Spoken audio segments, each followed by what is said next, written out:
एक बार लंबे स्वर से ओम का उच्चारण करेंगे।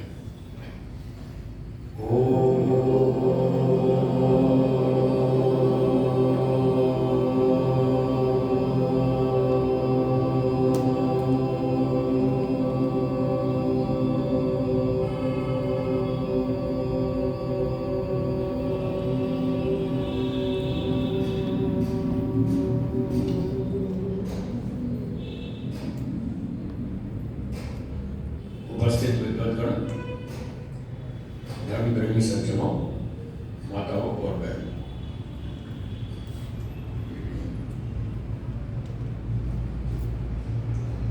आज का ये हमारा सत्र विशेष रूप से शंका समाधान के लिए हमने रखा था।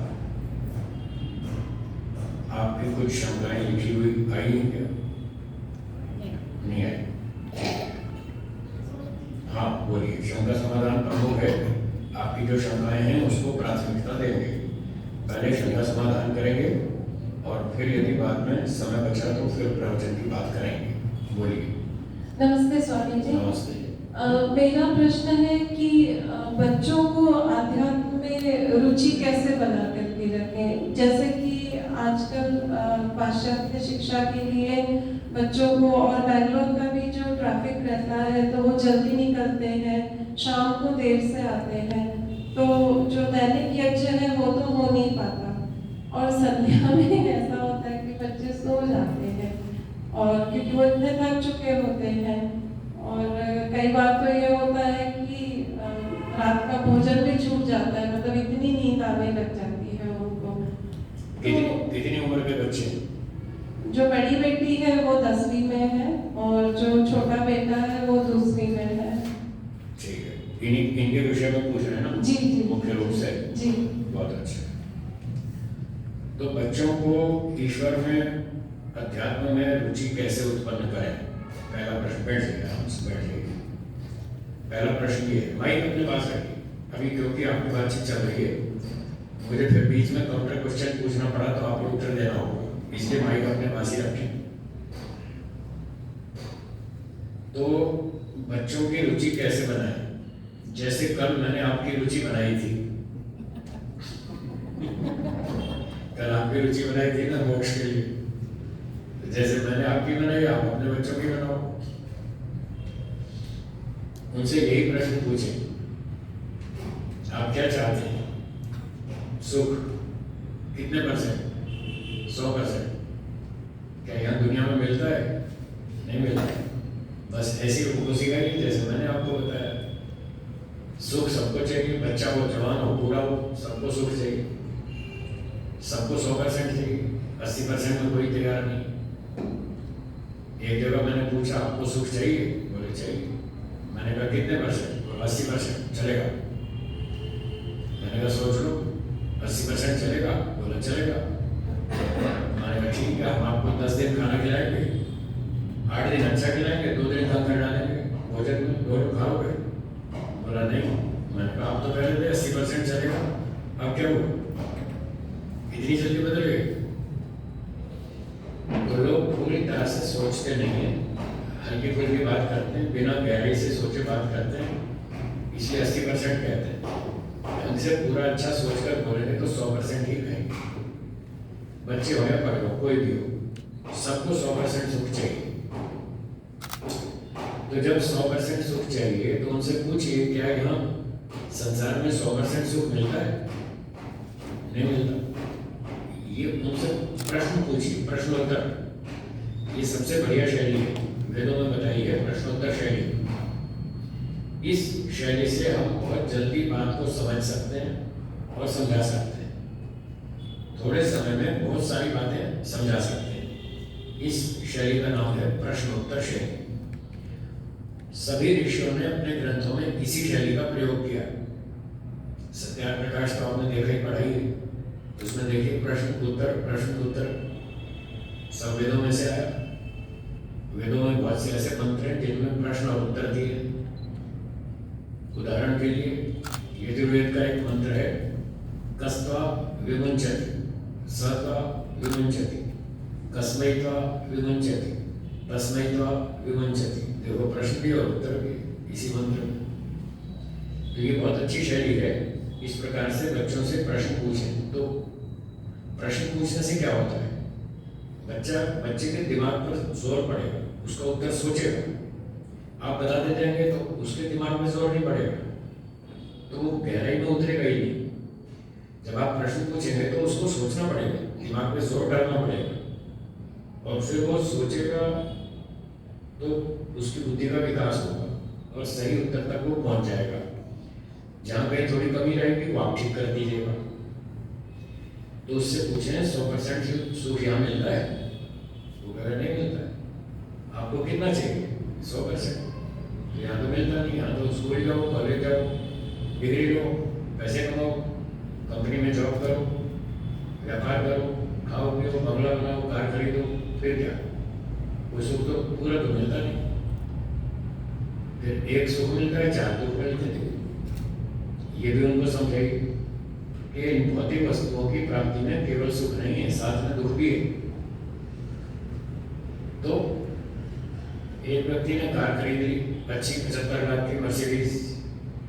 क्यों खरीदी? सुख के लिए। उसमें बढ़िया अच्छी सुविधाएं हैं, बहुत अच्छी फैसिलिटीज हैं। तो वो जब कार में जाता है 75 लाख की मर्सिडीज में, तो बड़ा अच्छा लगता है, बहुत सुख मिलता है। साथ साथ ये भी टेंशन होती है, पीछे ट्रक आ रहा है और वो मुझे ठोक देगा तो ट्रक वाले का क्या भरोसा, वो मेरे कंट्रोल में थोड़े। तो कोई ट्रक वाला मुझे एक्सीडेंट मारेगा, कोई दाई से आगे मारेगा, कोई बाई से स्कूटर मारेगा, मैं कार पार्किंग में खड़ी करूंगा, लोग चुरा ले जाएंगे और ताला तोड़ के, शीशा तोड़ के अंदर से सामान निकाल के ले जाएंगे। तो ये टेंशन भी तो है। तो इस तरह से हमको समझना भी है और समझाना भी है कि इन भौतिक वस्तुओं में 100% सुख नहीं है। एक सुख मिलता है, 4 दुख मिलते हैं। तो ऐसे ऐसे समझाए तो फिर उसको समझ में आएगा कि हाँ ठीक है, यहाँ पूरा सुख तो नहीं है। फिर वो अगला प्रश्न पूछेगा, तो क्या कार खरीदना गलत है? कार नहीं खरीदे, घर नहीं बनाए, बंगला नहीं बनाए, पैसा नहीं कमाए, मिठाई ना खाए, इस सवाल पूछेगा तो आप उसका उत्तर दें, हाँ बंगला बनाओ, कार भी खरीदो, मिठाई भी खाओ, सब खाओ, पर इसका दुख भोगने के लिए भी तैयार रहो। अगर इन चीजों का सुख लेना है तो इसका दुख भोगने के लिए भी तैयारी कर लो। तो हर व्यक्ति का स्तर एक जैसा नहीं होता है, किसी का छोटा, किसी का बड़ा, कोई दूसरी में पढ़ रहा है, कोई 5वीं में, कोई 10वीं में, कोई एमटेक में, सबका स्तर अलग अलग है। कल मैंने बताया था जैसे खिलौने छोटे बच्चों को आकर्षित करते हैं, वो एमटेक के विद्यार्थी को आकर्षित नहीं करेंगे। वो पढ़ा लिखा है, बुद्धिमान, उसकी बुद्धि का विकास हो गया, अब वो खिलौने वाली कार उसको स्वीकार नहीं है, अब तो असली कार चाहिए। तो हर एक व्यक्ति का स्तर अपना अलग अलग होता है। जब हम उसको कहेंगे कि ये वस्तु का सुख लोगे तो इसमें दुख भी भोगना पड़ेगा, अगर दुख से बचना हो तो कुछ चीजों को तो छोड़ ही दो जिसके बिना काम चल जाए। अपनी कार खरीदें, एक ऑप्शन, टैक्सी में यात्रा कर रहे हैं, दूसरा ऑप्शन, ट्रेन में यात्रा कर रहे हैं, तीसरा ऑप्शन। बहुत सारे ऑप्शन है, जिसमें कम टेंशन हो वो काम करो। अब मेरे पास कार नहीं है, मैं कार में घूमता हूँ। आपके पास एक दो कार है, मेरे पास तो 50 कार है। खरीदता है कुछ नहीं, और जहाँ भी जाता हूँ कार में घूमता हूँ। अभी सोनीपत की बात है, थोड़े दिन पहले मैं वहाँ प्रचार के लिए गया। एक बच्चे ने अपने पिताजी से कहा कि ये स्वामी जी बड़े मजे में रहते हैं, इनके पास हवाई जहाज नहीं है, हवाई जहाज में उड़ते हैं, इनके पास ट्रेन नहीं है, ट्रेन में सैर करते हैं, इनके पास कार नहीं है, कार में घूमते हैं, इनके पास बंगला नहीं है और लोगों के बंगलों में रहते हैं, इनकी बड़ी मौज है। तो उसके पिताजी ने कहा तुम भी योग्यता बना लो, तुम्हारी भी हो जाएगी। स्वामी जी जैसी योग्यता बना लो, तुम्हारी भी मौज हो जाएगी, तपस्या करनी पड़ेगी। तो इस प्रकार से हमको कई सारे ऑप्शन हैं, हम अपनी कार भी खरीद सकते हैं और दूसरे की कार में भी बैठ सकते हैं, टैक्सी में भी बैठ सकते हैं, हवाई जहाज में भी जा सकते हैं। आज 3-4 हज़ार रुपये की टिकट लगती है, हवाई जहाज की सैर करो।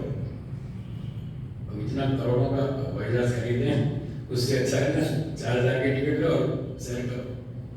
तो इस तरह उनको समझाएं, सिखाएं कि ये तो टाइम पास कर रहा है संसार में। हाँ, कुछ चीज़ें ज़रूरी हैं, खाना पीना तो पड़ेगा, उसमें तो छुटकारा नहीं है। तो खाना पीना पड़ेगा, खाओ, अच्छी चीज़ खाओ, स्वास्थ्य रक्षा के लिए खाओ, घी दूध मक्खन मलाई मिठाई सब खाओ, पर सुख लेने के लिए नहीं। वो हर जगह ध्यान रखें, खाने की मनाही नहीं है, मिठाई खूब खाओ, दाल खाओ, रोटी खाओ, सब्जी खाओ, मक्खन खाओ, मलाई खाओ, सुख मत लो। वो कहेगा जब सुख ही नहीं लेना तो फिर खाने का मतलब क्या? फिर क्यों खाना? जब सुख ही नहीं लेना तो खाएं क्यों? तो उसका उत्तर दीजिए, स्वास्थ्य रक्षा के लिए खाओ, शरीर को स्वस्थ बनाना है, बलवान बनाना है, बुद्धि का विकास करना है, पढ़ाई लिखाई करनी है, समाज सेवा करनी है, परोपकार करना है, काम धंधा नौकरी व्यापार करना है, समाधि लगानी है। तो इसके लिए शक्ति चाहिए, बिना शक्ति के तो ये सारे काम नहीं होंगे। और शक्ति आएगी खाने पीने से, अच्छा भोजन खाओ, शक्ति मिलेगी और अपना काम करो। ये सब काम करके हम मोक्ष में जाएंगे। मोक्ष में हमें 100% सुख मिलेगा, 100% दुख हमारा मोक्ष में ही छूटेगा, यहाँ नहीं छूटेगा। इस तरह से उसको समझाएं, खुद को भी समझाएं, साथियों को भी समझाएं, बच्चों को भी समझाएं, उनकी उम्र के हिसाब से, उनके IQ लेवल के हिसाब से उस तरह के एग्जाम्पल देकर उनको समझाएं। तो धीरे धीरे समझाते रहिए। बच्चे को पैदा होते ही थोड़ी कहते थे हम डॉक्टर बने, उनको क्या मालूम डॉक्टर क्या होता है? उनको रटवाया जाता है। 4-4 साल के बच्चों को मैंने अपनी आंख से देखा है, माता पिता 4 साल के बच्चे को रटवाते हैं, बोलो बेटा मैं डॉक्टर बनूंगा। वो कहता हाँ मैं डॉक्टर बनूंगा। तुम बोलो बेटा मैं इंजीनियर बनूंगा। वो कहता हाँ मैं इंजीनियर बनूंगा। उस 4 साल के बच्चे को क्या पता डॉक्टर क्या होता है, इंजीनियर क्या होता है? हम ही तो उनको सिखाते हैं, हम ही उनको रटवाते हैं कि तुम बोलो मैं ऐसा करूँगा। तो उनके दिमाग में भर देते हैं, बचपन से भरते हैं, तुम्हें डॉक्टर बनना है, तुम्हें इंजीनियर बनना है, तुम्हें पायलट बनना है, तुम्हें वकील बनना है, तुमको साइंटिस्ट बनना है। तो वही सिखाते हैं, दिन रात वही पढ़ाते हैं, वैसे ही खिलाते पिलाते हैं, वैसे ही खिलौने देते हैं, वैसे ही सारी चीज़ें करते हैं। तो उनके दिमाग में घुस जाता है कि मुझे डॉक्टर बनना है, और वो बन जाते हैं, मेहनत भी करते हैं और बन भी जाते हैं। अगर बच्चों को डॉक्टर बनाया जा सकता है, इंजीनियर बनाया जा सकता है, तो योगी क्यों नहीं बनाया जा सकता? वो भी सिखाओ।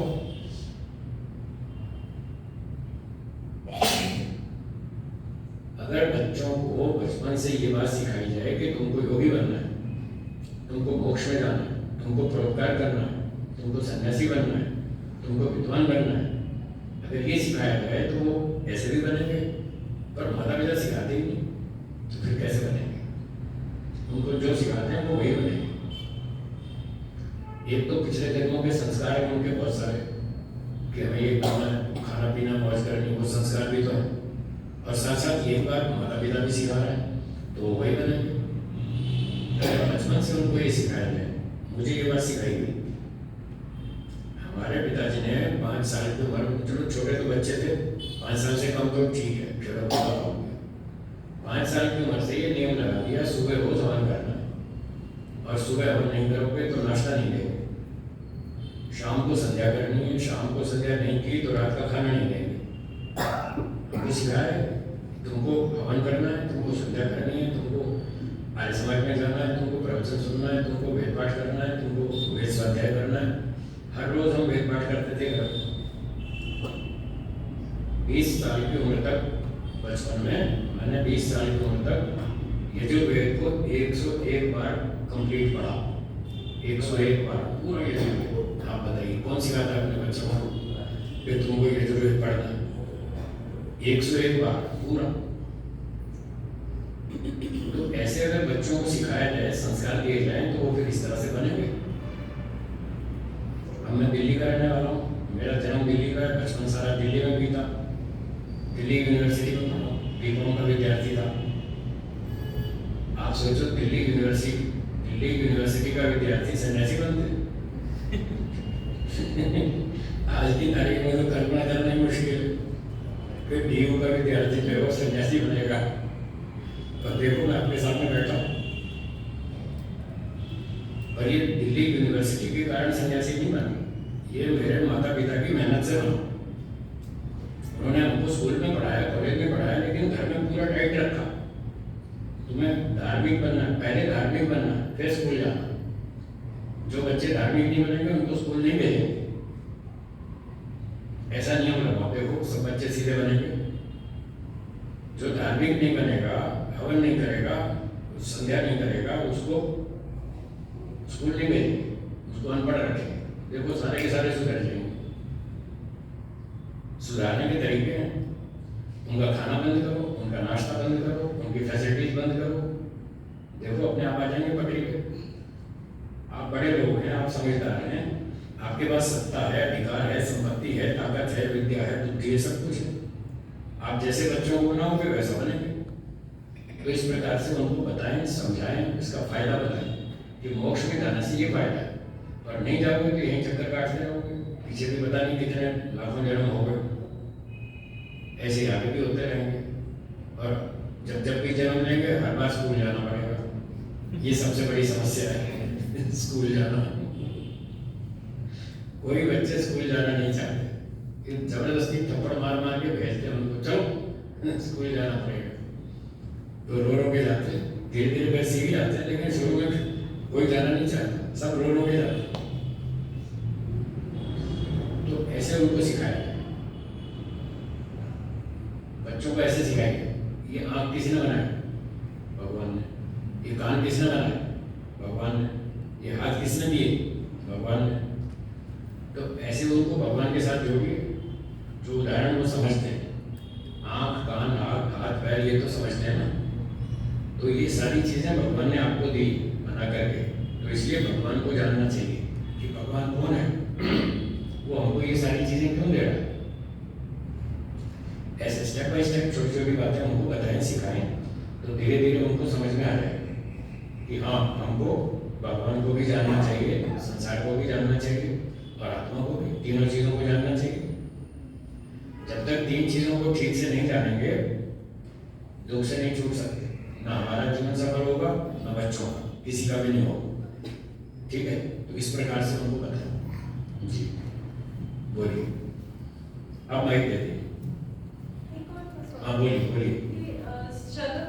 शब्दों में बच्चों को मोक्ष कैसे समझाया जाता है? उनको ये बताएं कि आप सुख कितने % चाहते हैं, वो कहेगा 100%।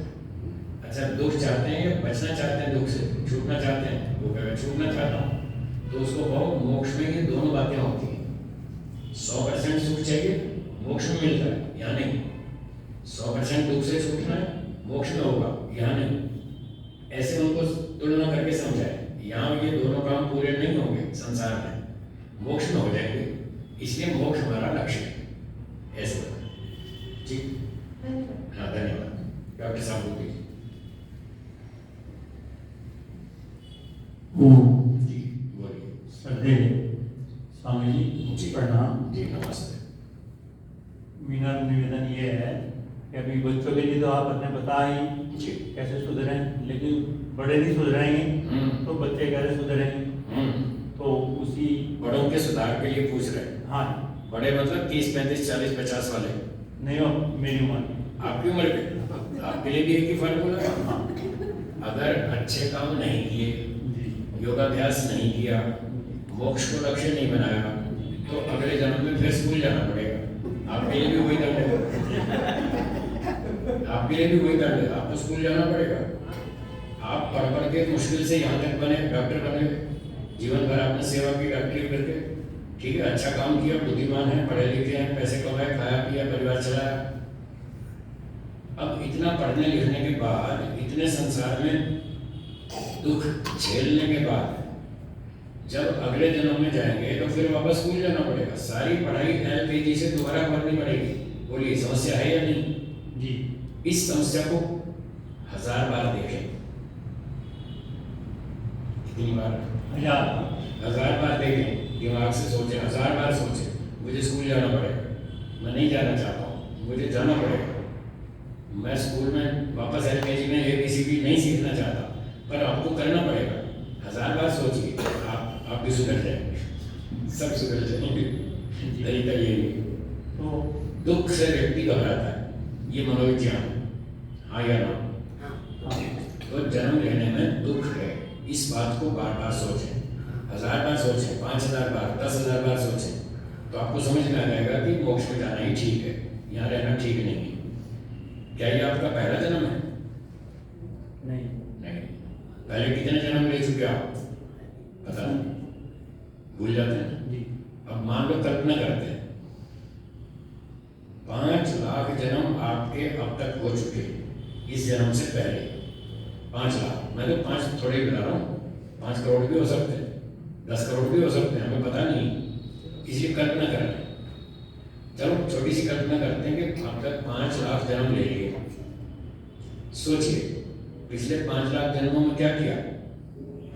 स्कूल गए, पढ़ाई की, डिग्री ली, पैसे कमाए, खाया पिया, बूढ़े होके मर गए, रिजल्ट क्या हुआ? 0। इच्छाएं तो खत्म हुई नहीं, संसार का सुख भोगने की इच्छाएं अभी तक खत्म नहीं हुई। 5 लाख जन्म हो गए, संसार को भोग रहे हैं, और 10 लाख जन्म और ले लीजिए आगे फ्यूचर में, भविष्य में 10 लाख जन्म और ले लीजिए, 10 लाख जन्म तक और खाना पीना भोगना सब कर लीजिए। क्या अगले 10 लाख जन्म में सारी इच्छाएं शांत हो जाएंगी? नहीं होंगी। आप ये समझ रहे हैं इस बात को, और आप चाहते हैं मेरी सारी इच्छाएं शांत हो जाएं, और अगले 10 लाख जन्म में भी संसार को भोगने से आपकी इच्छाएं खत्म नहीं होने वाली, फिर क्या करेंगे? तब फिर वापस लौट कर आएंगे कि भाई ईश्वर के पास मोक्ष में ही सारी इच्छाएं शांत होती हैं, वहीं पूरी शांति मिलती है, पूरी तृप्ति मिलती है। 10 लाख जन्म के बाद भी वापस लौटना ही पड़ेगा, तो 10 लाख जन्म का टाइम बर्बाद क्यों करें? समझदारी तो यही कहती है, जब उधर से वापस ही आना है, यूटर्न मारना है, तो यहीं से क्यों ना मारो, इतना लंबा काट के फिर वापस क्यों आओ? तो ऐसे सोचिए, 1000 बार सोचिए, आपको समझ में आ जाएगा मोक्ष में जाना ठीक है। उसके लिए फिर अष्टांग योग, वो शास्त्र में लिखा है, अष्टांग योग करो, तपस्या करो, यम नियम का पालन करो। तो ऐसे बार बार सोचेंगे तो धीरे धीरे आपका मूड फिर ठीक हो जाएगा, अध्यात्म की ओर आप मुड़ जाएंगे। ये करना पड़ेगा जी। और बताइए। तो इसमें मैं प्रयासरत हूँ, तो उसमें थोड़ी यह स्पष्टीकरण चाहता हूँ मैं कि मैं 6 महीने प्रोजेक्ट में रहा, योग 10 का मैंने किया, तो अनुभव मैंने ये दिया कि भाई पत्नी भी साथ में नाम है, बच्चे भी नाम है, नहीं अगर बीमार रोगी हो गया तो फिर उनकी शरण में ही जाना पड़ेगा। और दूसरे हमने जो प्रॉपर्टी है हमारी अगर सारी दे दी बच्चों को ही, तो फिर ये शंका रहेगा कि कोई हमें घास गिरेगा नहीं गिरेगा। ठीक बात। तो इन पे थोड़ा इसका समाधान ये है, आपके पास जो संपत्ति है, जो आपने अपनी मेहनत से कमाई है, पूरा जीवन मेहनत करके जो संपत्ति कमाई, वो बच्चों को संपत्ति मत दीजिए, उनको रहने का मकान दे दिया, ठीक है रह लो, बाकी अपना कमाओ रखाओ। और जो उसके अलावा संपत्ति है, मकान के अलावा कैश है, एफडी है, जो भी है, वो अपने कब्जे में रखिए, अपनी संपत्ति अपने पास रखिए, बच्चों के नाम मत कीजिए। और एक वसीयत लिख डालिए, अपनी वसीयत लिख दीजिए, कल का भरोसा नहीं जिएंगे कि नहीं जिएंगे, बाद में फिर झगड़े होंगे परिवार में। उनसे बचने के लिए पहले ही आज ही वसीयत लिख दें, 2-3 आदमियों के उस पर हस्ताक्षर, साक्षी, जो साक्षी हैं जिनकी हाजिरी में आपने वो वसीयत लिखी, उनके साइन कराएं। उसमें लिख लें, मैं डॉक्टर अशोक कुमार गुप्ता, मैं ठीक ठाक हूँ, मैं स्वस्थ हूँ, पूरे होश में हूँ, अपनी मर्जी से, अपनी इच्छा से ये वसीयत लिख रहा हूँ। तो जब तक मैं जीवित हूँ तब तक मेरी संपत्ति मेरी, ठीक है। मेरी मृत्यु के बाद मेरी संपत्ति का 20% मेरे बच्चों को, 20% आर्य समाज को, 20% स्वरणी संस्था को, 20% अमुक ट्रस्ट को, जिसको आप देना चाहते हैं, वो आपकी जो इच्छा हो, फलाने गुरुकुल को, फलानी संस्था को, वो वसीयत लिख दें। 2 आदमियों के साइन करा लें, साक्षी जी, वो साइन कर देंगे, और उसकी एक कॉपी उन दोनों को भी दे दें, वसीयत की, साक्षियों को, और एक अपने घर वालों को दे दें, भाई ये मेरी वसीयत है। बस फिर क्या दिक्कत है, अपने कब्जे में रखो।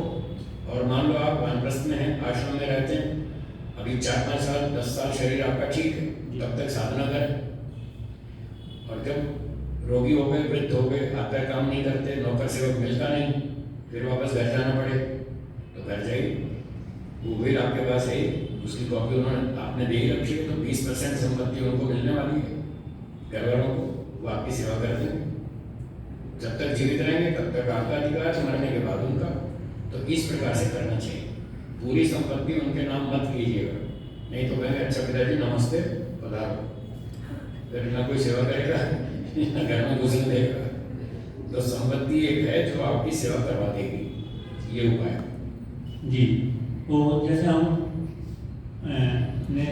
ये आपके हिसाब से चल पड़े, लेकिन फिर भी हमें सब आपने कहा कि घर नहीं आना, वानप्रस्थ लेके घर नहीं आना। तो हम घर अगर नहीं आएंगे तो हमारा कट ऑफ हो जाएगा, मतलब ठीक बात। तो उसको बनाने के लिए कुछ दिन के लिए अब उसका उत्तर ये है कि जो वानप्रस्थी अच्छे बलवान मजबूत हैं, इतने स्वस्थ हैं, इतने कॉन्फिडेंट हैं कि चाहे कुछ भी हो जाए घर नहीं जाएंगे, हमारा काम आश्रम में चल जाएगा। उनकी इतनी गुडविल है, प्रतिष्ठा है, उन्होंने आश्रम की सेवा भी की है और उनको विश्वास है कि आश्रम वाले हमारे बुढ़ापे में हमारी सेवा कर देंगे, हमें घर जाने की नौबत नहीं आएगी। जो लोग इतने मजबूत हैं वो तो आश्रम में रहें, घर न जाएं। और जो इतने मजबूत नहीं, घर वाले आश्रम वाले सेवा नहीं करेंगे, उनको लग रहा है कि अभी 2-4 साल ही तो बचे हमारे शरीर ठीक ठाक रहने के, फिर तो बूढ़े होने ही वाले, रोगी होने ही वाले, तो ये आश्रम वालों का तो हमने कोई ज़्यादा सेवा की नहीं, तो ये तो हमें नहीं रखेंगे, हमको वापस घर जाना पड़ेगा। ऐसे लोगों के लिए आपत्ति काल में कभी 6 महीने में एक चक्कर मारने की छूट। 1 दिन 2 दिन 4 दिन घर चले गए, 2-4 दिन घर में रहे, फिर वापस आ गए, फिर आश्रम में रहो, फिर 4 साल 5 साल 10 साल जब तक शरीर में ताकत है, 6-6 महीने में एक आध चक्कर लगाते रहो, 2-4 दिन, फिर आ जाओ आश्रम में। तो इतने दिन तो कुछ सीखने को मिलेगा, इतने दिन तो अभ्यास करेंगे ना, तो इतना लाभ हो जाएगा। और जब शरीर ढीला हो जाएगा फिर अपने घर चले जाएंगे। घर वालों को ये नहीं कहने के आना मैं हमेशा के लिए जा रहा हूँ, ये नहीं कहना, ये कहना मैं यहीं हूँ, यहीं मरूंगा, इसी घर में मरूंगा, बुढ़ापे में तुमको मेरी सेवा करनी है, ऐसा उनके कान में डालते हैं। तो उनका दिमाग बना रहेगा कि हाँ पिताजी आएंगे और हमको पिताजी की सेवा करनी है, वो भी अपनी मेंटेलिटी बना के रखेंगे। और आप भी 2-4-6 महीने में एक आध चक्कर लगा लेंगे 2-4 दिन के लिए, तो फिर जो सेकंड नंबर वाले लोग हैं उनके लिए ये समाधान ऐसा करना चाहिए। कुछ लोग और भी इससे नीचे हैं और लोअर कैपेसिटी वाले, कम क्षमता वाले, वो कहते हैं साहब हम तो 4 साल भी नहीं रह सकते, 10 साल भी नहीं रह सकते, हमारे पास ताकत ही नहीं है, हम तो बिल्कुल अब बुढ़ापे की तरफ है, तो हमारी क्षमता नहीं है। वो भी 0 पे ना बैठे रहें, उनके लिए एक थर्ड ऑप्शन है। अब जो मैं ये ऑप्शन बता रहा हूँ ये शास्त्र में नहीं लिखा है, आपने देश काल परिस्थिति की बात छेड़ी, तो मैं परिस्थिति के अनुसार उत्तर दे रहा हूँ। आपको अभी वेद में कहाँ लिखा है, ऋषियों ने कहाँ लिखा है, कहीं नहीं लिखा है। ऋषियों ने आपका सवाल भी नहीं लिखा है, वो सवाल भी आपका नया है, तो मेरा उत्तर भी नया है। जो ऋषियों का विधान है वो बता दिया कि एक बार छोड़ दिया तो छोड़ दिया, फिर वहीं रहो, जियो मरो जो भी करो, फिर वहीं रहना, फिर घर नहीं आना। पर अब लोगों में इतनी ताकत नहीं है, क्षमता नहीं है, परिस्थिति नहीं है, स्वास्थ्य अच्छा नहीं है और बस थोड़ा ही टाइम है बुढ़ापे में, तो उनके लिए तात्कालिक उपाय, ये मेरा अपना विचार है, सुझाव है, आपको ठीक लगे तो इससे लाभ उठाएं, ना लगे तो ना से, ये कोई शास्त्रीय प्रमाण नहीं है। तो उनके लिए ये ऑप्शन है कि वो घर पे बोल के जाए मैं 1 महीने के लिए शिविर में जा रहा हूँ, ट्रेनिंग कोर्स। ये जो सरकारी अफसर होते हैं इनके ट्रेनिंग कोर्स चलते हैं बीच बीच में, टेलीफोन वालों के, बिजली वालों के, जो इंजीनियर्स होते हैं उनको बीच बीच में ट्रेनिंग कोर्स पर भेजते रहते हैं, भाई आगे फर्दर ट्रेनिंग सीखो, फिर आगे और अच्छा काम बढ़ेगा, आपकी क्षमता बढ़ेगी और ऊंचे ऊंचे काम करेंगे। तो जैसे उनके बीच बीच में ट्रेनिंग कोर्स होते हैं, तो 3rd लेवल के लोग वो घर में ये बोल करते हैं कि मैं ट्रेनिंग कोर्स पे जा रहा हूँ 1 महीने के लिए, फिर वापिस आऊँ। तो 1 महीना आश्रम में रहो, साधना करो, तपस्या करो, फिर वापिस आ जाओ, फिर 15 दिन महीना घर की सुविधा का लाभ लो। घर वालों को भी विश्वास बना रहे कि हाँ पिताजी हमारे ही, ये आश्रम के नहीं है, ये हमारे ही, ये हमारे साथ ही रहेंगे। तो महीना भर वहाँ रहे, फिर घर आ गए, 15 दिन महीना फिर यहाँ रह लिए, फिर 1-2 महीने के लिए फिर चले गए। अच्छा भी मैं 2 महीने के लिए जा रहा हूँ, थोड़ा सीख के आऊँगा, फिर घर आके अपना प्रैक्टिस करूँगा। तो इस प्रकार से वो लोग बीच बीच में 2 महीना, 1 महीना, 4 महीना, 6 महीना थोड़ा थोड़ा जाके वापिस आते हैं। और जब घर में रहना है तो उनके लिए एक और खास नियम वो ध्यान रखें जो सीनियर लोग वानप्रस्थ नहीं ले पा रहे, विधिवत पूरा वानप्रस्थ आश्रम में नहीं रह सकते, कोई बात नहीं, उनके लिए जो अपना नाम दे रहा हूँ वो है टेम्परेरी वानप्रस्थ। क्या बोला? Temporary one. उनके लिए थर्ड ऑप्शन है टेम्परेरी वानप्रस्थ। वो टेम्परेरी तौर पर जाएंगे और वहाँ को सीखेंगे, फिर घर आ जाएंगे, रहेंगे घर में। वो वानप्रस्थ नहीं रहेंगे, वो गृहस्थी रहेंगे, उनका लेवल है गृहस्थी। और जो प्रोग्रामिंग है वो है टेम्परेरी वानप्रस्थ। थोड़ी देर के लिए वानप्रस्थ वाले काम करेंगे, फिर घर आ जाएंगे। और घर आकर के अपने घर में ग्राउंड फ्लोर पे या फर्स्ट फ्लोर पे कहीं भी जहाँ सुविधा हो, एक अपना अलग कमरा रखें, बाथरूम अटैच रखें, उसमें कूलर भी हो, एसी भी हो, दोनों सुविधा हो। घर वालों से ज़्यादा लेना देना नहीं कुछ भी, बस खाना खाया और छुट्टी। ज़्यादा काम में टांग नहीं अड़ाना जी। उनके काम में दखल नहीं देना। घर में रहो, मुंह बंद रखो, आँख खुली रखो, कान खुला रखो, मुंह बंद रखो, तो घर में रह सकते। अगर मुंह खोला तो दिक्कत। उनके काम में टांग नहीं अड़ाना, ये यूँ क्यों करता है, वो यूँ क्यों करता है, वो जैसा करता है करना। उनके काम में टांग अड़ाई तो फिर आप नमस्ते कर लेंगे, पधारो पधारो, आश्रम में पधारो। तो घर में रहना हो तो उसका ये नहीं होता, ठीक है। इस तरह से अपना स्वाध्याय करो, ध्यान करो, सत्संग करो, हवन करो, जो करो, अपने सीनियर सिटीजन्स के साथ बैठो, उनसे चर्चा करो, शाम को 1-2 घंटा गप्पे मारो, कुछ पढ़ो, पढ़ाओ, सीखो, चर्चा करो। तो इस तरह से घर में रह सकते हैं। ये आजकल की परिस्थिति के अनुसार टेम्परेरी वानप्रस्थ का प्रोग्रामिंग। और प्रश्नों को बोलिए। तो प्रश्न ये है मेरा कि ध्यान भी एक बार करवा दें सत्र के ध्यान करें, ध्यान करें। और कोई प्रश्न जिसका हो बताइए। जो आपने जो बोला उसका भी अर्थ समझाया, अच्छा, वो जो प्रश्न था मंत्र का, तो मंत्र में ये कहा था कस्त्वा विमुंचति, कौन तुम्हें छोड़ देता है। कौन? त्वा, तुमको, विमुंचति, छोड़ देता है। कौन तुम्हें छोड़ देता है, ये प्रश्न। उत्तर है स त्वा विमुंचति, ईश्वर तुम्हें छोड़ देता है।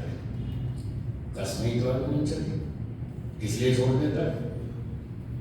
तस्मै त्वा विमुंचति, उस काम के लिए छोड़ देता है। किस काम के लिए? दुख भोगने के लिए। दुख भोगने के लिए भगवान तुमको छोड़ देता है। वो कहते हैं जाओ संसार में धक्के खाओ, दुख भोग, तो छोड़ देता है। क्योंकि तुम भगवान की बात नहीं मानते, इसलिए छोड़ देता है। जो बच्चे माता पिता की बात नहीं मानते, माता पिता बच्चों को छोड़ देते हैं, जाओ भाड़ में जाओ, तुम मेरी बात नहीं मानते, मैं तुम्हारी क्यों मानूं? तो ये तो न्याय की बात है। जो बच्चे माता पिता की बात मानते हैं तो माता पिता उनसे खुश रहते हैं, तो उनको खिलाते हैं, पिलाते हैं, सेवा करते हैं, रक्षा करते हैं, सारे काम करते हैं। और जो बच्चे उद्दंडी होते हैं तो अखबार में निकाल देते हैं। पवन कुमार सन ऑफ, फिर अपना नाम लिखते हैं, मेरा बेटा, आज से मैं इससे रिश्ता तोड़ रहा हूँ। आज के बाद कोई मेरे नाम पर इससे लेन देन करेगा, मैं कोई जिम्मेदार नहीं, तो रिश्ता तोड़ देते हैं। तस्मै त्वा विमुंचति, दुख भोगने के लिए छोड़ देते हैं, जाओ भारत में जाओ, तुम मेरी बात नहीं सुनते, मैं तुम्हारी क्यों सुनूं? तो इस मंत्र का ये है। आगे और बोलिए।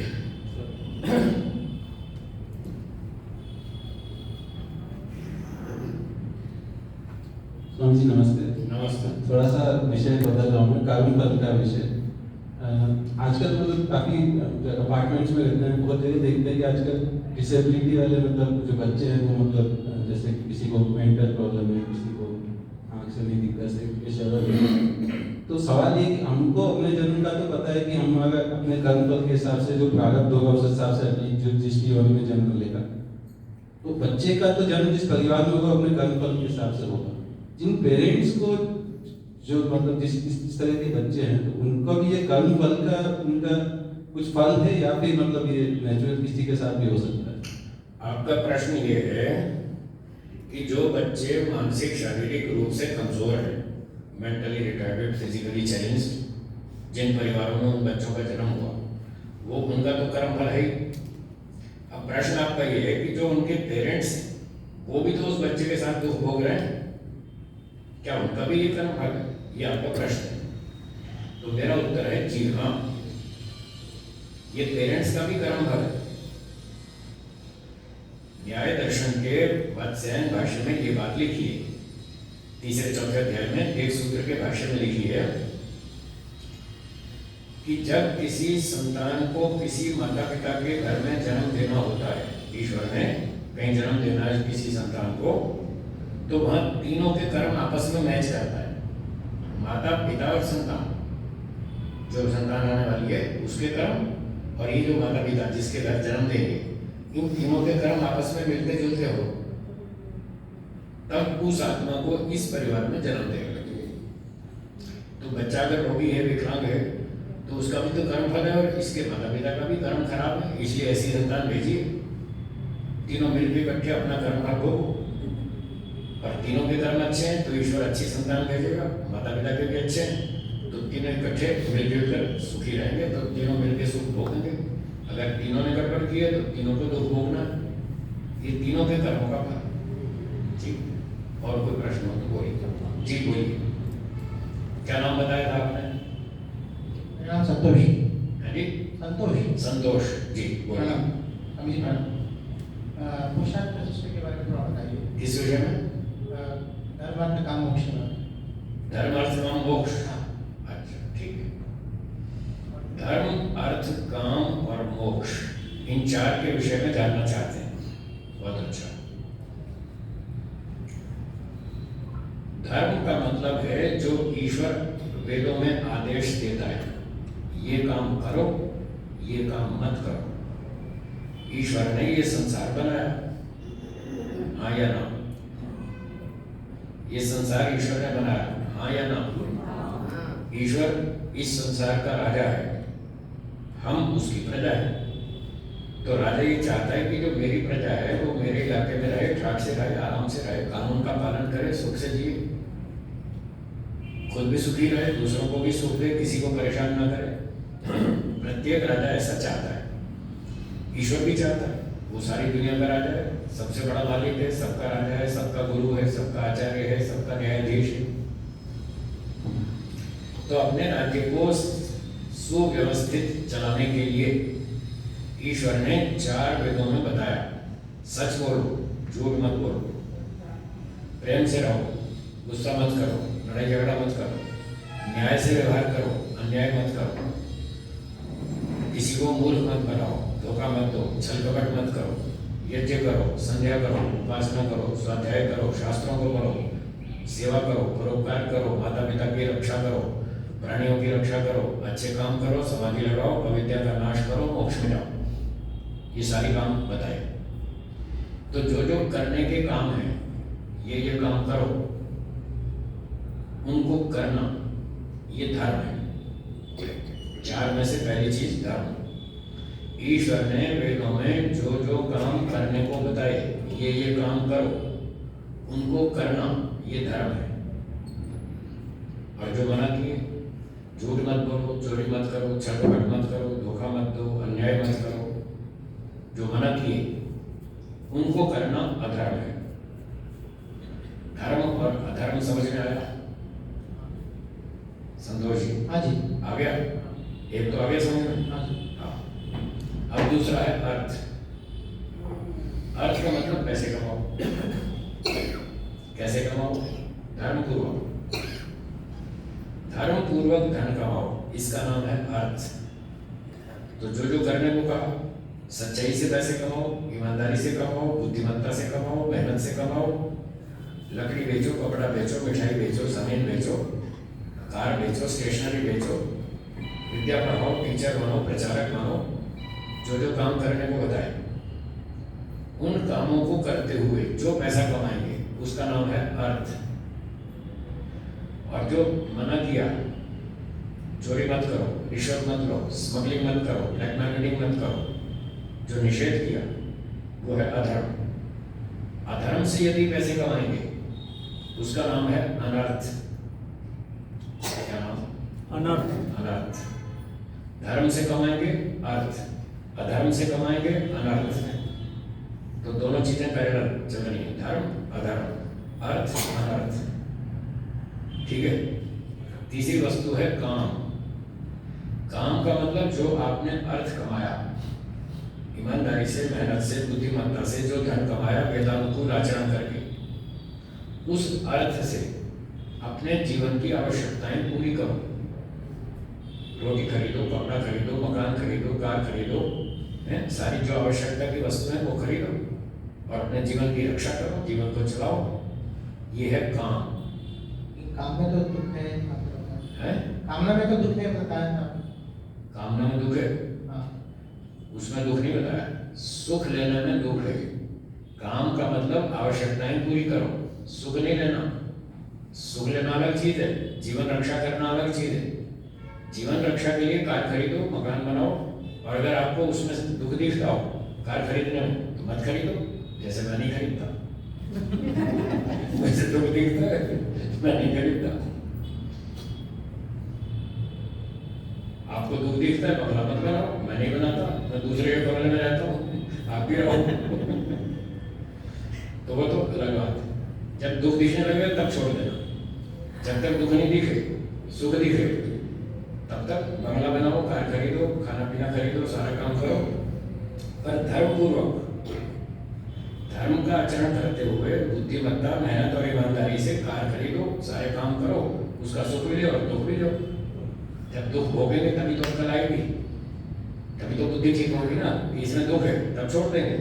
जब तक सुख दिखता है तब तक इन चीज़ों का परीक्षण करो। ये काम शब्द का अर्थ है। और ये खाना पीना वो तो सबको जरूरी है, चाहे आप बंगला बनाओ चाहे मत बनाओ, रोटी तो मुझे भी चाहिए, आपको भी चाहिए, सबको चाहिए। ये काम शब्द का अर्थ हो गया। अब अधर्म पूर्वक अगर आप अपनी आवश्यकताएं पूरी करते हैं या कोई भी कंजम्पशन करते हैं, भोग करते हैं वस्तुओं का, जिसका वेद में निषेध है, और आप वो काम करते हैं, खाना पीना आदि, वो अकाम है, वो काम नहीं है। जैसे शराब पीना, अंडे खाना, मांस खाना, ये अकाम है, क्योंकि वेदों में इसका निषेध है, वो तो अधर्म है। तो अधर्म पूर्वक यदि आप अपनी आवश्यकताएं पूरी करते हैं, कामनाएं पूरी करते हैं, इच्छाएं पूरी करते हैं, तो वो काम की कैटेगरी से बाहर है, अकाम कहलाता है, वो निषेध है। तीन चीज समझ में आई। अब चौथा रह गया मोक्ष। तो जो व्यक्ति ये तीन काम पूरे कर लेगा, धर्म, अर्थ, काम, फिर वो मोक्ष के लिए एलिजिबल हो जाएगा, फिर वो पात्र बनेगा कि अब उसका मोक्ष का रास्ता खुलेगा। तो मोक्ष की प्राप्ति के लिए भी फिर धर्माचरण जो वेद में लिखा है वो करना है, उससे मोक्ष मिलता है। आपकी अपनी इच्छा से नहीं मिलेगा, किसी मनुष्य के संप्रदाय से नहीं मिलेगा, उसकी मनमानी से नहीं मिलेगा। आपको वेद ही बताएगा, ईश्वर ही बताएगा कि मोक्ष का रास्ता कौन सा है और आपको मोक्ष तक कैसे जाना है। तो उसके लिए पंच महायज्ञ करना। आप पूछ रहे थे ना गृहस्थी लोगों को आगे कैसे बढ़ना है, तो गृहस्थ लोगों के लिए, वो जहाँ खड़े हैं गृहस्थ आश्रम में, उनको मोक्ष के लिए आगे बढ़ना है तो प्रतिदिन पंच महायज्ञ का अनुष्ठान करें। पंच महायज्ञ, ब्रह्म यज्ञ, देव यज्ञ, पितृयज्ञ, बलिवैश्व देव यज्ञ और अतिथि यज्ञ, ये 5 काम उनको रोज करना है ब्रह्म गृहस्थी को। ब्रह्म यज्ञ, ईश्वर की उपासना करना और वेदों का अध्ययन करना। तो गृहस्थी लोग यहाँ से आगे चलेंगे, रोज ईश्वर का ध्यान करें और इन वेदों का, शास्त्रों का, सत्याप्रकाश आदि का स्वाध्याय करें। कोई गुरुजी मिल जाए तो उनसे करें, अकेले तो कोई किताब समझ में आती नहीं। आप 12वीं की पुस्तक खरीद लो फिजिक्स की और बिना टीचर के स्वयं पढ़िए, अरे समझ में नहीं आएगी। तो टीचर चाहिए ना, हर सब्जेक्ट को समझने के लिए कोई टीचर चाहिए। तो ये शास्त्र है, वेद आदि और दर्शन उपनिषद, इनके लिए भी टीचर चाहिए। कोई अच्छा विद्वान, बुद्धिमान, धार्मिक, सदाचारी, चरित्रवान अध्यापक को ढूंढो और उनसे इन शास्त्रों को पढ़ो। तो ये पहला हो गया ब्रह्मयज्ञ, ईश्वर उपासना और स्वाध्याय, 2 चीज मिलाकर ब्रह्मयज्ञ कहलाता है। महर्षि दयानंद जी ने इसकी ये परिभाषा लिखी। दूसरा है देवयज्ञ, जो भी आपने हवन किया, ये भी हर रोज करना। ये सारे रोज के काम प्रतिदिन के गृहस्थों के लिए, यहाँ से वो आगे मोक्ष की तरफ बढ़ सकते हैं। तो रोज अपने घर में हवन करें। जैसे कल बताया था मैंने, हमारे यहाँ 90 साल से रोज हवन चल रहा है और सभी पर ये नियम था, जो सुबह हवन नहीं करेगा उसको नाश्ता नहीं मिलेगा। सब बच्चा हो, जवान हो, बूढ़ा हो, पुरुष हो, स्त्री हो, कोई भी हो, सबके ऊपर एक ही लागू नियम। तो ऐसे हवन करना प्रतिदिन। तीसरा पितृ यज्ञ, अपने बड़े बुजुर्ग माता पिता दादा दादी उनकी सेवा करना, उनका अपमान नहीं करना, उनसे झगड़ा नहीं करना, बदतमीजी नहीं करना, उनके बहुत उपकार है, हम पर बहुत एहसान है, उनको दिमाग में रखना और उनकी सेवा करना, ये पितृ यज्ञ। शादी हो गई तो सास ससुर, वो भी हमारे माता पिता है, उनकी भी सेवा करना। शादी से पहले 2 माता पिता थे, शादी के बाद 4 माता पिता हो गए, हाँ या ना? हाँ, तो चारों का ध्यान रखना, सिर्फ अपने माता पिता नहीं, अपने सास ससुर का भी ध्यान रखना, वो भी हमारे माता पिता है। तो ये 4 माता पिता और फिर दादा दादी हों और कोई बड़े सीनियर हों घर में बुजुर्ग, उनकी सेवा करना, रक्षा करना, ये हमारा कर्तव्य है। इससे हम मोक्ष की तरफ आगे बढ़ेंगे। ये तीसरा यज्ञ था, पितृ यज्ञ। चौथा है बलि वैश्वदेव यज्ञ। बलि वैश्वदेव, बलि का अर्थ होता है भोजन। क्या अर्थ है? भोजन। बलि का अर्थ बकरे काटना नहीं है। भ्रांति हो गई लोगों को, ये गाय की बलि चढ़ाओ, बकरे की बलि चढ़ाओ, ऐसा वेदों में कहीं नहीं। बलि का अर्थ है भोजन संस्कृत भाषा में। तो वैश्वदेव का अर्थ है जो आसपास के प्राणी हैं। कुत्ता है आपके अड़ोस पड़ोस में, कुत्ते गलियों में घूमते रहते हैं, बिल्ली आती है, कुत्ता आता है, चींटियां हैं, कौवे हैं, कबूतर हैं, ये छोटे मोटे प्राणी अपने आसपास रहते हैं। उनको भोजन दो, दाना दो, चारा दो, जो उनके भोजन अनुकूल है वो उनको भोजन खिलाओ, उनकी रक्षा करो। आप तो पैसे कमा लेते हैं, कोई दुकानदारी करता है, कोई नौकरी करता है, कोई फैक्ट्री चलाता है। ये गधे घोड़े कोई फैक्ट्री चला सकते हैं, कोई नौकरी कर सकते हैं, कोई खेती कर सकते हैं, ये कुछ नहीं कर सकते। इनके जीवन की रक्षा करना हमारी जिम्मेदारी है। तो उनको भी खिलाओ पिलाओ, उनकी रक्षा करो, और जो उनसे लाभ मिलता है वो लाभ लो। घोड़े पे सवारी करो, घोड़े पे सवारी करो, गधे पर बोझा ढो, कुत्ते से घर की रखवाली कराओ, तो इनसे लाभ भी लो और इनकी रक्षा भी करो। ये चौथा बलि वैश्वदेव यज्ञ। और 5वां अतिथि यज्ञ, जो आप इस समय कर रहे हैं। कोई विद्वान अतिथि सन्यासी उपदेशक वेद प्रचारक आता है तो उसके साथ बैठ के सत्संग करो, उससे विद्या का लाभ लो, शंका समाधान करो, अपनी समस्याएं बताओ, वो आपको समाधान बताएंगे, आपको रास्ता बताएंगे, ऐसे करो ऐसे मत करो, ये काम ठीक है ये काम गलत है। तो वो जो बताएं आपको गाइडेंस दें, उसको फॉलो करें, उसका पालन करें, तो आपकी समस्याएं हल हो जाएंगी। इस तरह से 5 कार्य प्रतिदिन करने चाहिए, तो इससे आपकी उन्नति होगी। सीधे कोई यहाँ से घर बैठे बैठे सीधा मोक्ष नहीं होने वाला। अब 8वीं कक्षा के विद्यार्थी ने कहा जी मुझे सीए की डिग्री चाहिए, तो 8वीं वाले को सीए की डिग्री मिलेगी? 8वीं से डायरेक्ट नहीं मिलेगी। तो फिर जो सही बात है उसको स्वीकार करने में डर क्यों लगता है, संकोच क्यों होता है? जो सही है उसको स्वीकार करना चाहिए। गृहस्थ वाले अभी 8वीं कक्षा के विद्यार्थी, अभी तो मिडिल स्कूल है, इसके बाद उनको हाई स्कूल पास करना, फिर कॉलेज में जाना, तब जाके उनको सीए की डिग्री मिलेगी। तो अभी टाइम लगेगा, कोई बात नहीं, स्टेप बाय स्टेप आगे चलेंगे। जैसे 8वीं कक्षा का विद्यार्थी स्टेप बाय स्टेप आगे चलेगा, मेहनत करते करते उसको सीए की डिग्री मिल जाएगी। टाइम लगेगा, मेहनत करनी पड़ेगी, मिल जाएगी।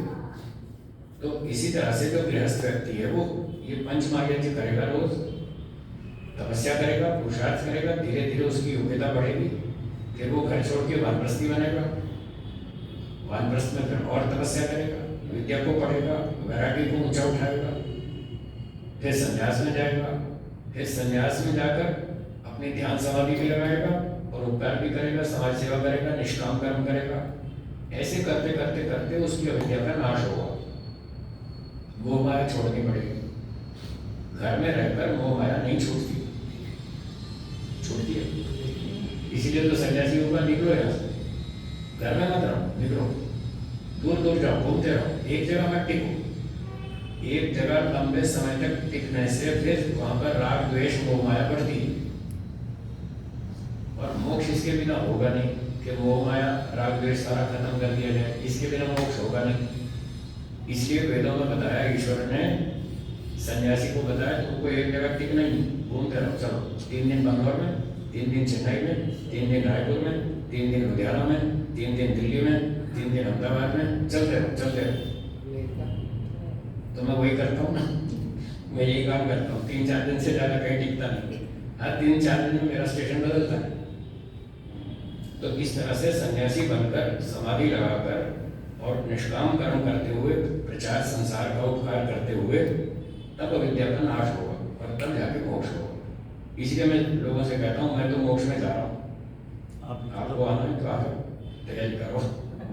ये सब रूट है, ये सब करना पड़ेगा। इससे कोई सस्ता शॉर्टकट होता तो मैं भी कर लेता। आपके पास बुद्धि मेरे पास नहीं है। आप चाहते हैं हम शॉर्टकट मार लो, तो क्या मैं नहीं चाहता शॉर्टकट मारना? मुझे कोई कुत्ते ने काटा है कि मैं लंबा कट मारूंगा? मैं भी शॉर्टकट मारूंगा, मैं लंबा कट क्यों मारूंगा? तो ये सबसे शॉर्टकट है जो मैंने बताया आपको। ये वेदों की बातें हैं, ऋषियों की बातें, मेरी कुछ नहीं है। मैं प्रस्तुतिकरण कर रहा हूँ, बस सिर्फ परोस रहा हूँ। बातें सब वेदों और ऋषियों की। ये रूल है, इस पर चलना है। आपको समझ में आए तो चलो, नहीं आए तो जो अच्छा लगे वो करो, जबरदस्ती कुछ नहीं। तो जब ये अविद्या का नाश होगा फिर ये जन्म समाप्त, फिर अगला जन्म नहीं होगा। सब दुखों से आत्मा छूट जाएगा, जन्म लेने से छूट जाएगा, दुखों से छूट जाएगा। इसका नाम है मोक्ष। ये मोक्ष। 4 चीज समझ में आ गई? धर्म, अर्थ, काम, मोक्ष। और कोई प्रश्न हो तो बोलिए। मेरा ये और एक प्रश्न है। हाँ बोलिए। आपको समाधि में कैसा अनुभव होता है? आपने गुड़ खाया है? गुड़ का टेस्ट बताइए कैसा होता है? मीठा होता है। मीठी तो 250 चीज है। मीठा कहने से गुड़ का टेस्ट समझ में आता है क्या? नहीं। मीठा कहने से गुड़ का स्वाद समझ में नहीं आया। और बताइए गुड़ का स्वाद कैसा होता है? देखो बोलती बंद हो गई। नहीं समझा सकते आप क्या कहेंगे? गुड़ मीठा होता है, गुड़ स्वादिष्ट होता है, बहुत अच्छा होता है, बहुत मजा आता है, बस इससे ज्यादा क्या बोलेंगे? आप शब्दों से गुड़ का स्वाद नहीं समझा सकते। एक छोटी सी आइटम सबके घर में सब लोग खाते हैं, सबको अच्छा लगता है, और आप इतनी कॉमन चीज का गुड़ का स्वाद नहीं समझा सकते। मैं आपको समाधि का स्वाद बता दूं? कैसे बताऊं? गुड़ का स्वाद नहीं समझा सकते तो समाधि का स्वाद भी नहीं समझा सकते। 40 साल तपस्या करो, आ जाओ मेरे साथ, फिर लगे समाधि, जब पता चलेगा कैसा स्वाद होता है। तपस्या करनी पड़ेगी, फिर पता चलेगा। ये अनुभव की चीज है, बताने की नहीं। ये बता ही नहीं जा सकती, शब्दों में सामर्थ्य ही नहीं, इसको एक्सप्रेस नहीं कर सकते। ये अनुभूति का विषय है। जी जी मैं आज समाज से लगभग 50 साल से जुड़ा हुआ हूँ। ठीक, तो दीवाना हुआ समाज का। ठीक है। और ध्यान लगाने की हमारी प्रक्रिया कम से कम 45 साल से चल रही है। जबकि आसन में कम से कम 1 घंटा 1.5 घंटा बैठ जाते हैं। सुबह का हमारा 1 घंटे का आसन होता है, और शाम का मतलब हम निश्चित जगह है जगह हम आसन लगाते हैं। करने के बाद 1 घंटा 1.5 घंटा में आसन में बैठे रहता हूँ, लेकिन जिस चीज हमको चाहिए उसका हमको नहीं हो पाया। नहीं मिला ना, स्वाद नहीं आया ना अभी? नहीं। अच्छा ठीक है, बहुत अच्छा। यही है मतलब। आप जो रोज संध्या करते हैं, किसी से आपने गुरुजी से सीखा अष्टांग योग या स्वयं अपनी इच्छा से करते हैं? अपनी इच्छा से कोई डॉक्टर बनता है क्या? अपनी इच्छा से कोई इंजीनियर बनता है क्या? मिले हैं आप जैसे महात्माओं का संगत किया हूँ। इतने से नहीं बनेगा, इतने से नहीं बनता है। आप कोई डॉक्टर मिल गया 2 घंटे उसके पास बैठ गए, एक कोई दूसरा डॉक्टर मिल गया 6 महीने बाद 2 घंटा उसके पास बैठ गए। इतने थोड़ी पढ़ाई से, इतने थोड़े परिश्रम से कोई डॉक्टर डिग्री वाला नहीं बनता। जिसको डिग्री वाला डॉक्टर बनना हो उसको मेडिकल कॉलेज में एडमिशन लेना पड़ता है, और 5 साल घर छोड़ के हॉस्टल में रहना पड़ता है, तब जाके डिग्री मिलती है डॉक्टर की। तो इसी तरह से जिसको योगी बनना हो उसको घर छोड़ के गुरुकुल में रहना पड़ता है, और गुरु जी के आदेश निर्देश का पालन करना पड़ता है, और जैसा वो सिखाए वैसा सीखना पड़ता है, तो योगी बनता है। ऐसे 2-4 घंटे इधर से उधर से सीख लिया, इतने से कोई योगी नहीं बनता। मैंने कल बताया था मुझे घर छोड़े 40-42 साल हो गए, आज तक घर नहीं गया। गुरु जी के समर्पित रहा 40 साल, पूरे गुरु जी के समर्पित रहा। जो गुरु जी ने कहा वो मैंने किया। आप भी ऐसे करो, फिर आपको भी बन जाएगा। हमको गुरु जी ने कहा कि मुझसे पूछे बिना कोई योजना नहीं बनाना। बोलिए। स्वामी सत्यपति जी महाराज ने, हमारे गुरु जी हैं, आज उनका स्मृति दिवस चल रहा है, आज ही उनका स्मृति दिवस है, उनका अवसान हुए 2 वर्ष पूरे हो गए। तो 40 साल में उनके साथ रहा, उनके आदेश निर्देश का पालन किया। जब हम उनके पास शुरू में पढ़ते थे रोजड़ में, उन्होंने कहा कि मुझसे पूछे बिना कोई योजना मत बनाना, मन में भी योजना नहीं बनाना। इतना कड़क डिसिप्लिन होता है यहाँ योगाभ्यास में, तब जाकर के योग बनता है, तब समाधि बनती है, ऐसे थोड़ी बनती। तो मैंने अपने जीवन में गुरु जी से पूछे बिना कोई योजना नहीं बनाई। जब मेरे मन में कोई विचार आया कि मैं ये काम कर लूँ, तो मैंने पूछा, मैंने कहा गुरु जी मेरे मन में ऐसा विचार है, ये ठीक है या गलत, बताइए, ये काम करूँ या नहीं करूँ। गुरु जी ने कहा हाँ कर लो, तो मैंने कर लिया। फिर गुरु जी ने कहा ये काम नहीं करना, मैंने कहा ठीक, आप जो कहेंगे वही करूँगा। 40 साल गुरु जी के निर्देश का पालन किया। आप ऐसे करो, फिर देखो समाधि लगेगी। बहुत ऊंची बात है, कठिन बात है, पर असंभव नहीं। कोई मेहनत करे, गुरुजनों का संस्कारी हो, समर्पित भाव से चले, योजना अपनी बंद रखे, तो वो कर सकता है। पर मन को टिकाने के लिए कुछ प्राइमरी नियम है, वो मोटे मोटे नियम बताता हूँ। पहला नियम, ये समस्या सिर्फ आपकी नहीं है, सबकी शिकायत, साफ मन नहीं टिकता है, ये मन नहीं लगता है, मन बड़ा चंचल है, मन हमको भटकाता रहता है, सबकी शिकायत। इसका समाधान ये है कि हमारा ज्ञान अशुद्ध है, हमारे अंदर खूब सारी अविद्या है। अविद्या का मतलब होता है जो वस्तु जैसी हो उसको वैसा नहीं समझना, गलत समझना, इसको बोलते हैं अविद्या। ठीक है, मैं जो अभी आपको बताऊंगा ये 10-20 मिनट में, आधे घंटे में, 1 घंटे में जो बताऊंगा, इसको प्रैक्टिकल करने में आपको कम से कम 40 वर्ष लगेंगे।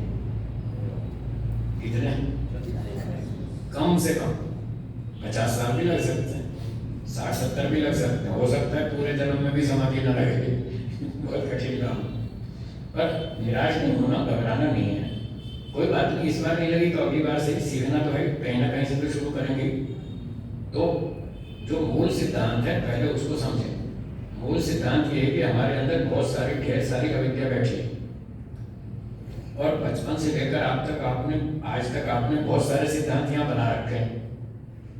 ये वस्तु ऐसी है, ये वस्तु ऐसी है, मैं ऐसा मानता हूँ, मैं वैसा मानता हूँ, और उनमें आधे से ज्यादा गलत है।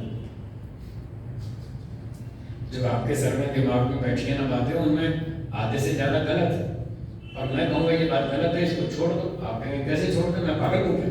मैं 40 साल से मानता आ रहा हूँ, मैं वो पागल थोड़ी हूँ। बस वहाँ गाड़ी रुक जाएगी। अगर आप गुरु जी की बात नहीं सुनेंगे, नहीं समझेंगे, नहीं स्वीकार करेंगे, तो आपकी गाड़ी आगे नहीं चलेगी, वहीं अटकी रहेगी। तो जैसे केमिस्ट्री पढ़ते हैं, फिजिक्स पढ़ते हैं, मेडिकल साइंस पढ़ते हैं, वहाँ आप टीचर से टकराते नहीं।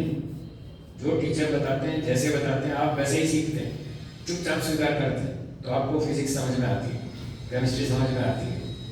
तो योग विद्या भी ऐसी है, जैसे गुरु जी पढ़ाएंगे वैसे आपको पढ़ना होगा, आपको भले ही उस समय उल्टा दिखता हो। तो ये स्वीकार करो, गुरु जी ठीक कर रहे हैं, मैं गलत हूँ, मेरी खोपड़ी में गड़बड़ है, ऐसे स्वीकार करना पड़ेगा और उस चीज़ को छोड़ना पड़ेगा। तब आप अगली बात, सही बात सीख पाएंगे और समझ पाएंगे। फिर वैसा प्रैक्टिकल करेंगे, 10-20 साल मेहनत करेंगे, तब जाके वो बात 20 साल बाद समझ में आएगी। ऐसी कठिन कठिन बातें होती हैं जो समझने में आदमी को 10 साल, 20 साल, 30 साल लगते हैं। जैसे एक उदाहरण देता हूँ कठिन बात का। महर्षि मनु जी ने लिखा है, सम्मानात् ब्राह्मणो नित्यम उत्विजेत विषादियो अमृतस्यैव चाकांक्षेत अवमानस्य सर्वदा। अनिल जी लिखा है कि नहीं? लिखा है ना? इसका अर्थ है कि ब्राह्मण को, योगी व्यक्ति को, जो योगी बनना चाहता हो या बन गया हो या चाहता हो, उसको सम्मान से डरना चाहिए। मेरा सम्मान ना हो जाए कभी, ऐसे सोचना चाहिए।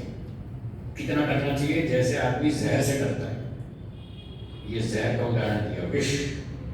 बताओ, जहर से थोड़ा डर लगता है या ज्यादा लगता है? तो जितना डर आपको जहर पीने से लगता है, उतना ही सम्मान से डरना चाहिए।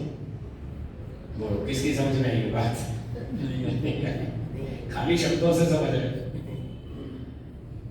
आप सिर्फ शब्दों से समझ रहे हैं, अभी तत्व ज्ञान नहीं हुआ इस बात का। इसको तत्व ज्ञान तक लाने के लिए आपको 20 साल लग जाएंगे, तब जाके दिमाग में उतरेगी कि महर्षि मनु जी ने ऐसी बात क्यों कही। और अपमान की इच्छा करनी चाहिए जैसे अमृत की इच्छा करते हैं। अब कितनी कठिन बात है। शब्दों से तो हिंदी में सरल है, आपने सुन ली, हिंदी भाषा आप जानते हैं, मेरी बात समझ गए आपकी। सम्मान की इच्छा नहीं करनी चाहिए, अपमान की करनी चाहिए, पर ये बात दिमाग में कहाँ उतरी? यहाँ उतारने के लिए तो आपको 20-30 साल लग जाएंगे। यहाँ थोड़ा सा अपमान हो जाए तो आदमी कहता है देखता हूँ तू मेरा अपमान करता है, तेरे को दिन में तारे दिखाऊंगा, तो लड़ने मरने को तैयार हो जाता है इतनी सी बात है। और यहाँ तो कह रहे हैं सम्मान की इच्छा मत करो, अपमान की इच्छा करो। क्यों? कल ही मुझे किसी ने फोन पर पूछा या फेसबुक पर पूछा, कहीं पर पूछा यही सवाल, किसी से तो बातचीत हुई, इस पर उन्होंने पूछा कि ये सम्मान की इच्छा क्यों नहीं करनी चाहिए। तो मैंने उनको उत्तर दिया, यदि आप सम्मान की इच्छा करते हैं, सारी दुनिया कर रही है, तो इसमें क्या दोष है? जब सारी दुनिया सम्मान की इच्छा करती है तो मनु जी इसका विरोध क्यों कर रहे हैं कि सम्मान की इच्छा मत करो। तो मैंने कहा यदि आप सम्मान की इच्छा करेंगे और लोग आपको सम्मानित करेंगे तो आपको सुख मिलेगा। आप सम्मान का सुख लेना चाहते हैं, इसीलिए तो सम्मान की इच्छा कर रहे हैं ना, सुख की इच्छा है। और जब सम्मान मिलेगा आपको सुख होगा। और महर्षि पतंजलि जी ने लिखा है सुखानुशयी राग। जब सुख मिलेगा तो राग होगा, जब राग होगा तो बंधन समाज गया, तो ये राग है, बंधन का ही दूसरा नाम राग है। तो आप बंधन में पड़ेंगे, आपकी मुक्ति ब्रेक लग जाएगी, मुक्ति नहीं होगी। सम्मान की इच्छा करोगे यहाँ फंस जाओगे। और आपको महर्षि पतंजलि, महर्षि मानव, महर्षि दयानंद जी सारे मोक्ष तक ले जाना चाहते हैं, इसलिए कह रहे हैं सम्मान की इच्छा मत करो। और यदि कोई अपमान कर दे तो चिंता मत करो, घबराओ मत, तो नहीं घबराओ, अपमान से सब डरते हैं। तो जब कोई अपमान करेगा तो उससे ये सोचना है यही दुनिया है, ये भी नालायक है, वो भी मूर्ख है, वो भी दुष्ट है, वो भी गाली देता है, वो भी अपमान करता है, कैसे लोग हैं? बेकार दुनिया नहीं चाहिए मुझे, मैं तो मोक्ष में जाऊंगा, मैं नहीं रहूंगा इन बेकार दुनिया में, इन बेकार लोगों में मैं नहीं रहना चाहता। तो जब कोई अपमान करेगा तो आपको संसार से वैराग्य होगा, इसलिए कहा अपमान की इच्छा करो, जल्दी वैराग्य हो जाए, जल्दी निकल लो यहाँ से, मोक्ष में जाओ। तो ये मोक्ष में पहुंचाने के लिए रास्ता खोला, ऋषियों ने रास्ता बताया कि सम्मान की इच्छा मत करो, अपमान की इच्छा करो, ताकि जल्दी वैराग्य हो। और जल्दी वैराग्य होगा तो जल्दी मोक्ष में जाएंगे। अब ये बात मैंने शब्दों से तो बता दी, आपने समझ ली, पर इसको अंदर उतारने में तो 20 साल लगेंगे। ऐसी ही ये बात है जो अब मैं बताने वाला हूँ। वो ये है कि जो मन है, आप सारे लोग मन को गाली देते। कल कोई भजन भी गा रहे थे, मन बड़ा चंचल है, ये भक्ति में टिकता नहीं है, मन बहुत खराब है, मन हमको भटकाता रहता है, खूब गाली देते हैं मन को, हैं? हाँ या ना? हाँ हाँ। ऐसे ऐसे गीत बना रखे हैं, सारी गाली मन को देंगे, अपने ऊपर कुछ नहीं। मैं तो बिल्कुल ठीक हूँ, ये खराब तो सारा मन ही है। तो ये झूठ है, मन कोई खराब नहीं, ये सब झूठे आरोप। सारा दोष आत्मा का है। मन जड़ है या चेतन? चाकू जड़ है या चेतन? अगर कोई व्यक्ति चाकू लेकर सब्जी काट रहा था और गलती से उंगली कट गई, चाकू का दोष है या व्यक्ति का? और वो वैसा भी चाकू बहुत खराब है, इसने मेरी उंगली काट डाली, ये चाकू बहुत खराब है। चाकू पे जो आरोप लगाया ये ठीक है या गलत? क्योंकि चाकू जड़ है, वो अपनी मर्जी से आपकी उंगली नहीं काटता। जब चाकू जड़ है, वो आपकी उंगली अपनी मर्जी से नहीं काटता, तो क्या चाकू का दोष है? इसी तरह से मन जड़ है या चेतन? डॉक्टर साहब बताइए। जड़। जैसे चाकू जड़ है, मन भी जड़ है। चाकू से उंगली कटी, दोष किसका? व्यक्ति, आत्मा। चाकू का दोष नहीं है ना। तो मन जो भटक रहा है उसको कौन भटका रहा है? हम भटका रहे हैं, आत्मा। तो सारा दोष तो आत्मा का है, फिर मन को क्यों गाली दे रहे हो? आज से मन को गाली देना बंद करो, अपनी भाषा ठीक करो, अपना सिद्धांत ठीक करो, मन का कोई दोष नहीं। हमारा दोष है, हमारे अंदर अविद्या है, हमको भोगों में राग है, आसक्ति है, संसार में हमारा आकर्षण ज्यादा है, फंसे हुए हम अविद्या के कारण। हम मन को भटकाते रहते हैं, हम मन को भगाते रहते हैं, कभी इधर कभी उधर। तो फिर मन का क्या दोष है, उसको क्यों गाली दे रहे हो? आज से ये सिद्धांत बनाइए, मेरा मन का संचालक मैं हूं, मैं अपने मन को भटकाता रहता हूं। हमारे गुरु जी ने बहुत वर्ष पहले देहरादून में शिविर लगाया, 1978 की बात, कितने 45 साल हो गए होंगे। तो हम उनके साथ ही थे, उस समय भी हम उनके साथ थे। 77 से मेरा गुरु जी से परिचय हुआ, 1977, तब से मैं उनके साथ हूँ, उनके साथ घूमता पढ़ता प्रचार करता रहता था। तो वहाँ शिविर में गुरु जी ने सिखाया मन जड़ है। जैसे आपने कहा मैं 50 साल से आर्य समाजी हूँ, बताया ना 50 साल से। तो वहाँ शिविर में जो लोग आए हुए थे, उनमें से एक व्यक्ति आपसे भी उम्र का आपके जैसा होगा, आपसे बड़ा ही होगा। उसने कहा मैं 60 वर्ष से आर्य समाजी हूँ। कितने? 60 वर्ष से मैं आर्य समाज में जाता हूँ, हवन करता हूँ, संध्या करता हूँ, सारे काम करता हूँ।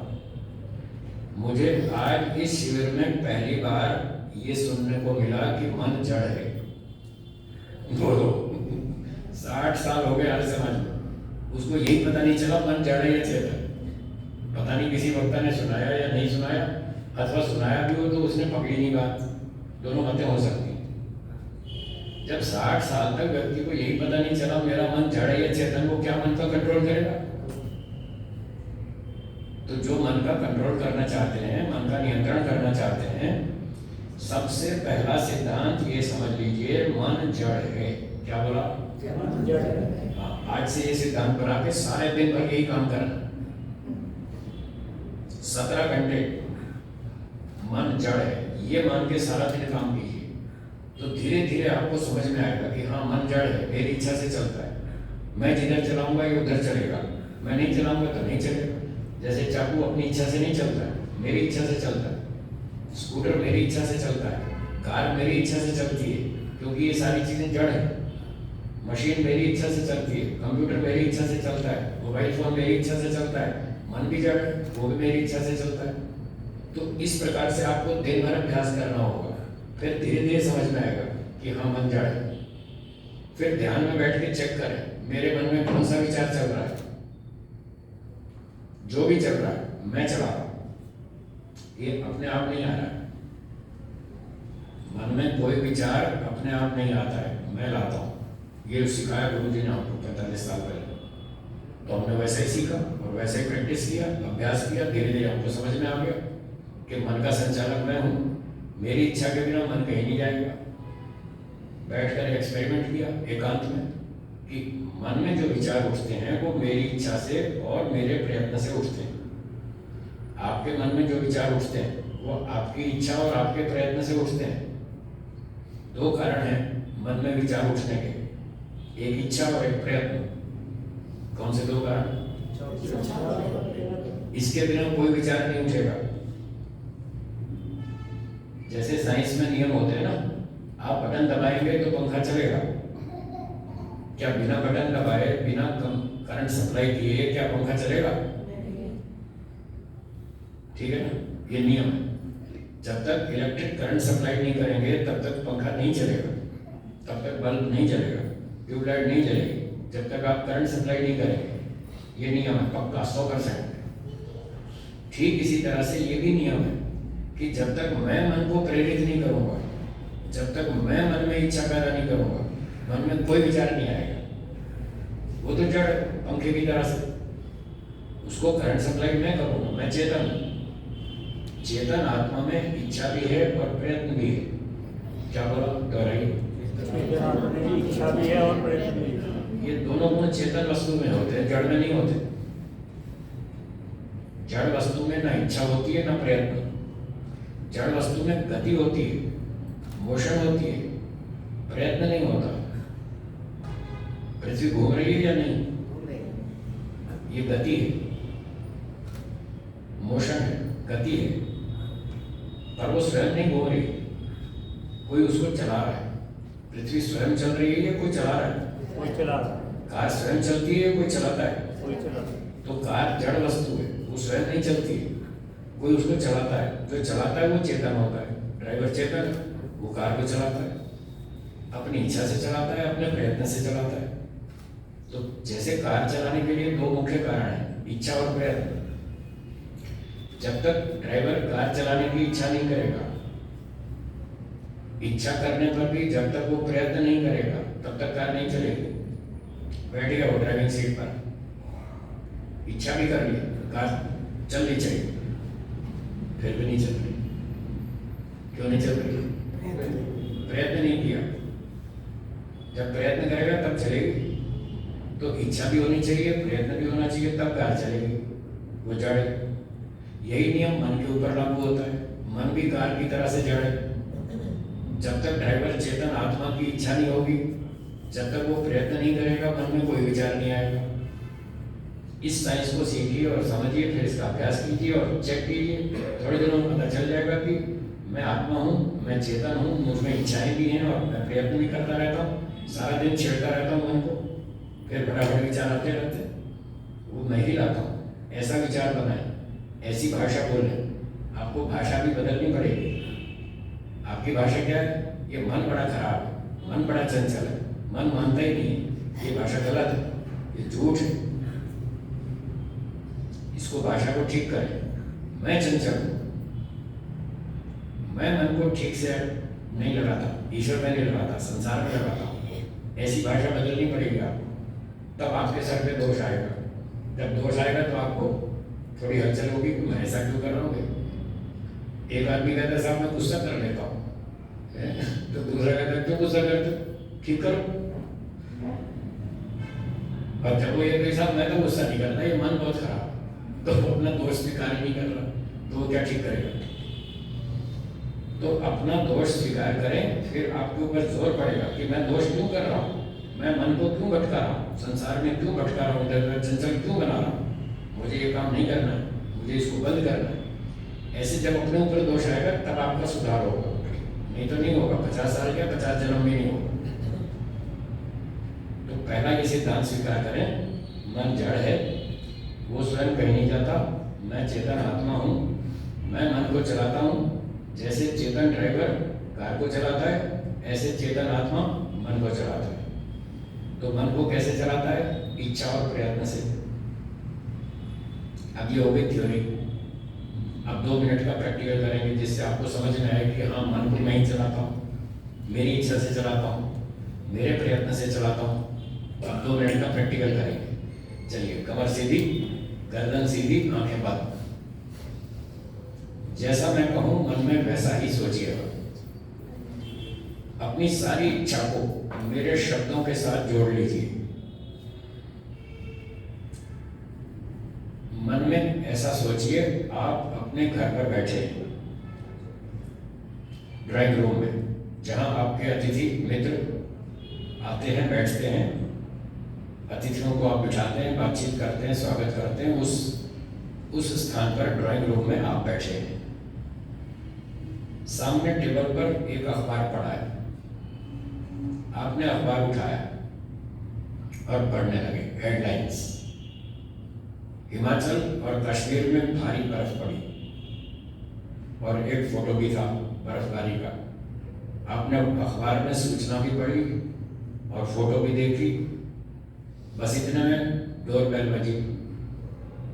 आपने अखबार छोड़ दिया और आप दरवाजे पर गए। दरवाजा खोला, आपने देखा आपके प्रिय मित्र आए हैं। आपने प्रसन्नता से हंसकर स्वागत किया, आइए आइए पधारिए, बहुत दिनों के बाद आपके दर्शन हुए, आइए आइए स्वागत है। उनको अंदर ले आया और सोफे पर वहीं ड्राइंग रूम में बिठा दिया। थोड़ी बातचीत की, पूछा परिवार कैसा है, आनंद है, सब ठीक ठाक? उन्होंने कहा सब ठीक ठाक। फिर उन्होंने 2-4 बातें की। आपने कहा अच्छा मैं 1 मिनट में आता हूँ, आप बैठिए। फिर आप रसोई में गए, एक डिब्बा खोला, उसमें से 4 लड्डू निकाले, एक प्लेट में रखे। फिर 2 गिलास पानी भरा ट्रे में लड्डू और पानी भर करके ट्रे में रख करके ले आया। फिर आपने मित्र से कहा, लीजिए एक लड्डू खाइए, मुंह मीठा कीजिए। एक लड्डू आपके मित्र ने खाया, एक लड्डू आपने भी खाया, फिर थोड़ा थोड़ा पानी पिया, फिर 2-4 बातचीत हुई। उसके बाद आपके मित्र ने कहा, अच्छा मैं चलता हूँ, मुझे और भी काम है, फिर कभी आऊँगा, फिर मिलेंगे। आपने उसको प्रेम से विदाई दी, घर के दरवाजे तक छोड़कर आए। आपका मित्र चला गया, आपने दरवाजा बंद किया, लौटकर वहीं आ गए जहाँ बैठे थे, ड्राइंग रूम में न्यूज़पेपर के पास। बस अब धीरे से आप आंखें खोल सकते हैं।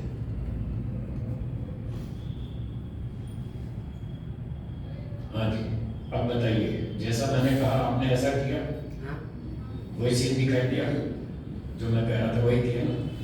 अब बताओ आपका मन टिका या नहीं टिका? आपके मन में वही विचार आया जो मैंने कहा? इस प्रयोग से क्या पता चला कि आपकी इच्छा से मन चलता है या अपने आप चलता है? वही हमारी इच्छा से। चला, आज समझ में आया? तो ऐसे ऐसे एक्सपेरिमेंट करने से आपको धीरे धीरे पता चल जाएगा कि मन तो जड़ है, मैं जो चाहता हूँ वही विचार आता है, जो मैं नहीं चाहता वो नहीं आता। अब जितनी देर मैंने जो बात कही आपको वही विचार आया। आपको कोई स्टील के कारखाने का विचार नहीं आया, कोई रेलगाड़ी हवाई जहाज का विचार नहीं आया। इससे पता चलता है कि जो हम चाहेंगे वही विचार आएगा। इस एक्सपेरिमेंट से ये तो पता चला कि मन जड़ है, वो हमारी इच्छा से चलता है, हम जैसा चाहेंगे वही विचार आएगा। पर जब ध्यान में बैठते हैं, ईश्वर का ध्यान लगाते हैं, तब क्यों नहीं आता? तब ईश्वर का विचार क्यों नहीं टिकता? तब फिर संसार में क्यों भागता है? ये प्रश्न तो वहीं खड़ा है। अब इसका उत्तर सुनिए।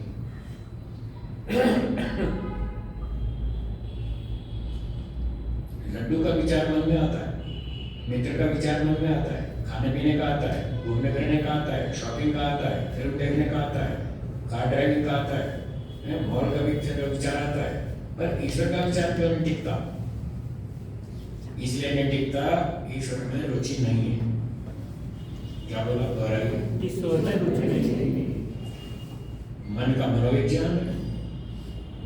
ये विज्ञान है कि जिसमें रुचि है वो विचार टिकता है। अब खाने पीने में रुचि है, शॉपिंग में रुचि है, घूमने फिरने में रुचि है, दोस्तों में रुचि है, कार में रुचि है, मिठाई में रुचि है, जिसमें रुचि है वो विचार मन में टिकता है। खूब आता है, बार बार आता है? आता नहीं है, आप लाते हैं। आप लाते हैं क्योंकि आपको उसमें रुचि है, आपकी इच्छा है। रुचि और इच्छा एक ही बात है। तो जिस चीज में आपको रुचि है, जिसमें आपकी इच्छा है, उसी इच्छा के कारण तो आप विचार उठा रहे हैं। तो आपको क्या करना होगा? इच्छाओं को ब्रेक लगानी पड़ेगी। इन विचारों को रोकने के लिए इच्छाओं को रोकना पड़ेगा, इच्छाओं को ब्रेक लगानी पड़ेगी, तब विचार रुकेगा। इच्छा को भी ब्रेक लगानी पड़ेगी, प्रयत्न को भी ब्रेक लगानी पड़ेगी। इन दो चीजों को ब्रेक लगाएंगे तब विचार रुकेगा, नहीं तो नहीं रुकेगा। 10 साल तक भी क्या, 10 जन्म तक भी नहीं रुकेगा। तो ये काम करें। ईश्वर में विचार क्यों नहीं टिकता हमारा? ईश्वर में मन क्यों नहीं टिकता? ईश्वर में रुचि या तो नहीं है या तो बहुत थोड़ी सी है, 2-3%, 4-5%, किसी की 2%, किसी की 5%, किसी की 10%। वो हर एक का स्तर अलग अलग है। तो जितनी रुचि ईश्वर में है उतनी ही देर ईश्वर का विचार मन में टिकेगा, और जितनी संसार में रुचि है उतना संसार का विचार टिकेगा मन में। अब संसार में तो रुचि 70, 80, 90, 95% है, और ईश्वर में 2, 3, 4, 5% है। इसलिए आपका मन नहीं टिकता। बोलिए, समझ में आई बात? आ गई ना? तो कारण तो समझ में आ गया कि ईश्वर में हमारा मन क्यों नहीं टिकता, ध्यान में हमारा मन ईश्वर में क्यों नहीं टिकता, इसलिए नहीं टिकता। अब समाधान क्या है? समाधान सुनिए। संसार से रुचि कम करनी पड़ेगी। बोलिए, क्या कहा? ईश्वर में रुचि बढ़ानी पड़ेगी। इसमें आपको 20, 30, 40 साल लगेंगे। कोई एक झटके में चमत्कार नहीं हो जाएगा, इसमें टाइम लगेगा। कोई बात नहीं, सीए बनने में कोई मजाक थोड़ी है, उसमें कितने साल रगड़ना पड़ता है, मेहनत करनी पड़ती है, तब जाके सीए की डिग्री मिलती है। वो भी सबको नहीं मिलती, 100 में से 5 लोगों को मिलती है, 95 को फेल कर देते हैं लोग, जानबूझ के फेल करते हैं सीए में। सीए में जानबूझ के फेल करते हैं। सबको डिग्री देंगे तो अनएम्प्लॉयमेंट हो जाएगी, इतनी हमारे पास खपत नहीं है सीए की, इसलिए वो जानबूझ के 2-4-5% ही रिजल्ट निकालते हैं, बाकियों को फेल करते हैं। तो सीए ऊंची डिग्री है, कठिन काम है, उसमें मेहनत करनी पड़ती है, टाइम लगता है। एमटेक भी कठिन है, उसमें भी टाइम लगता है, मेहनत करनी पड़ती है, तो ये भी कठिन है, टाइम तो लगेगा। जो सही है वो सही है, उसको स्वीकार करें। तो ईश्वर में रुचि बढ़ानी पड़ेगी, संसार में रुचि कम करनी पड़ेगी। तो एक कारण है मन में विचार उठने का, राग, आसक्ति। संसार में राग अधिक है, आसक्ति अधिक है, इसलिए वो विचार हम उठाते हैं। दूसरा कारण विचार उठाने का, दूसरा कारण है द्वेष। हाँ जी, दूसरा कारण क्या है?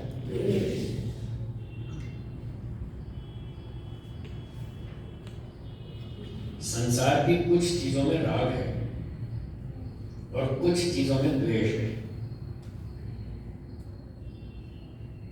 या तो राग के कारण मन में विचार उठाते हैं, दिन में भी, ध्यान में, कभी भी।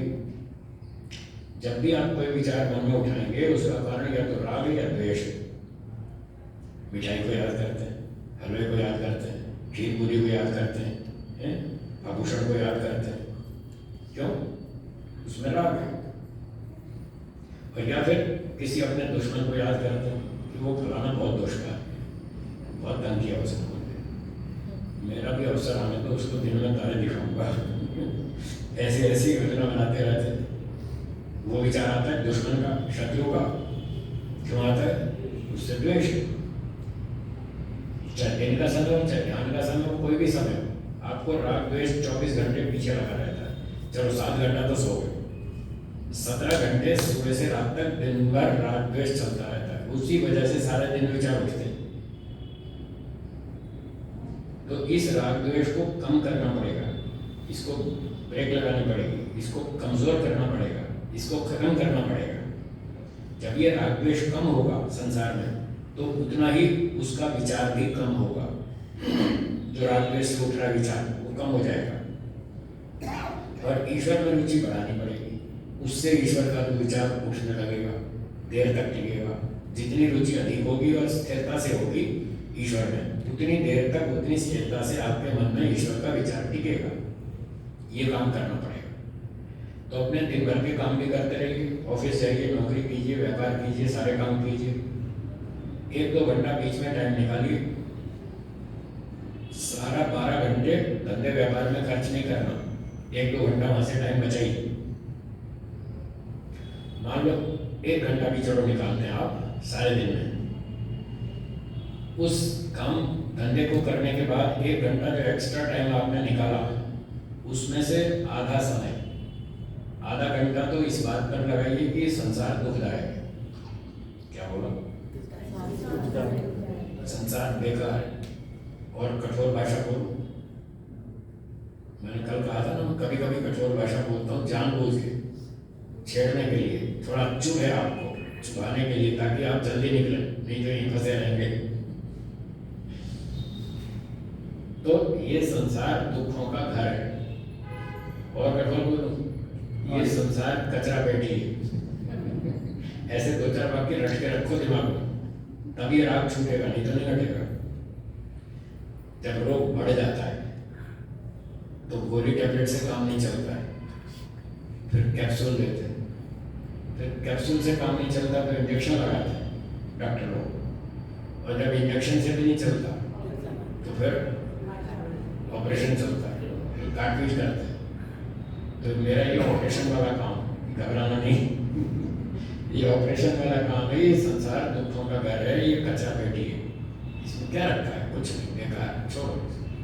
ऐसे दिन में 50 बार दोहराइए, आपको धीरे धीरे राग कम हो जाएगा, द्वेष भी कम हो जाएगा, दोनों कम हो जाएंगे और धीरे धीरे आपको वैराग्य होगा। ये फार्मूला महर्षि पतंजलि को भी करना पड़ा, महर्षि जैमिनी को, महर्षि दयानंद जी को, सबको यही करना पड़ा, और मुझे भी यही करना पड़ा, मेरे गुरु जी को भी यही करना पड़ा, वही आपको करना पड़ेगा। सबके लिए एक ही काम, एक ही नियम, इसके बिना रागद्वेष नहीं हटेगा। तो आधा घंटा इस काम में लगाएं। ये संसार बेकार है, दुखदायक है, सब स्वार्थी, सब अपना मतलब सिद्ध करने के लिए बैठे हैं, हाँ या ना? हाँ, तो फिर आपको पता है, तो अपने अनुभव को याद करो, इसी को दोहराओ बार बार, तो धीरे धीरे वैराग्य होगा और रागद्वेष कम होगा। आधा घंटा ईश्वर का चिंतन करें। ईश्वर में बहुत अच्छे गुण हैं, ईश्वर से बहुत लाभ है, ईश्वर से बहुत फायदा है।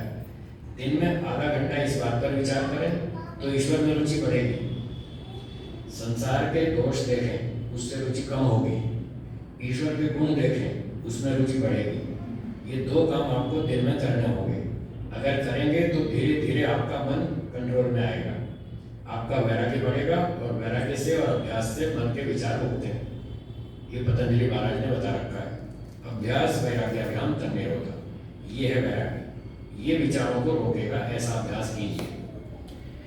ईश्वर में रुचि कैसे बढ़ाएं? उसके गुणों का चिंतन कर करके। ये टीवी वाले, रेडियो वाले सारा दिन ऐड करते रहते हैं, विज्ञापन देते हैं वस्तुओं के, तो वो कंपनी अपनी वस्तुओं का विज्ञापन करती है, क्या करती है?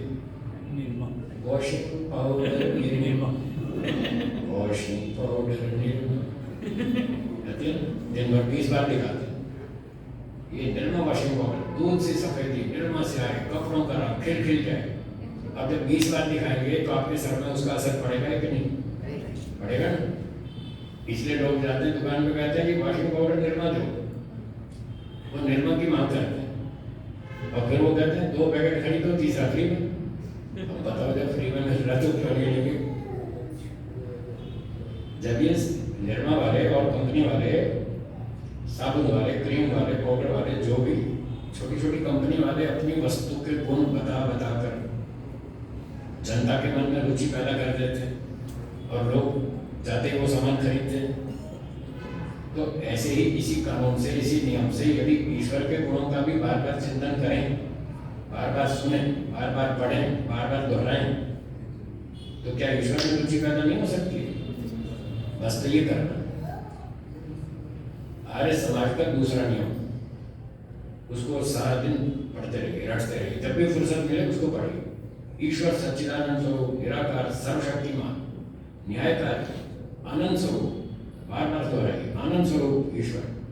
जैसे गुड़ खाने में मजा आता है, खीर, पूरी, हलवा, मिठाई में सुख मिलता है, ईश्वर का सुख इससे लाख गुना ऊंचा है। आप पूछ रहे थे ना समाधि का स्वाद कैसा होता है, सुन।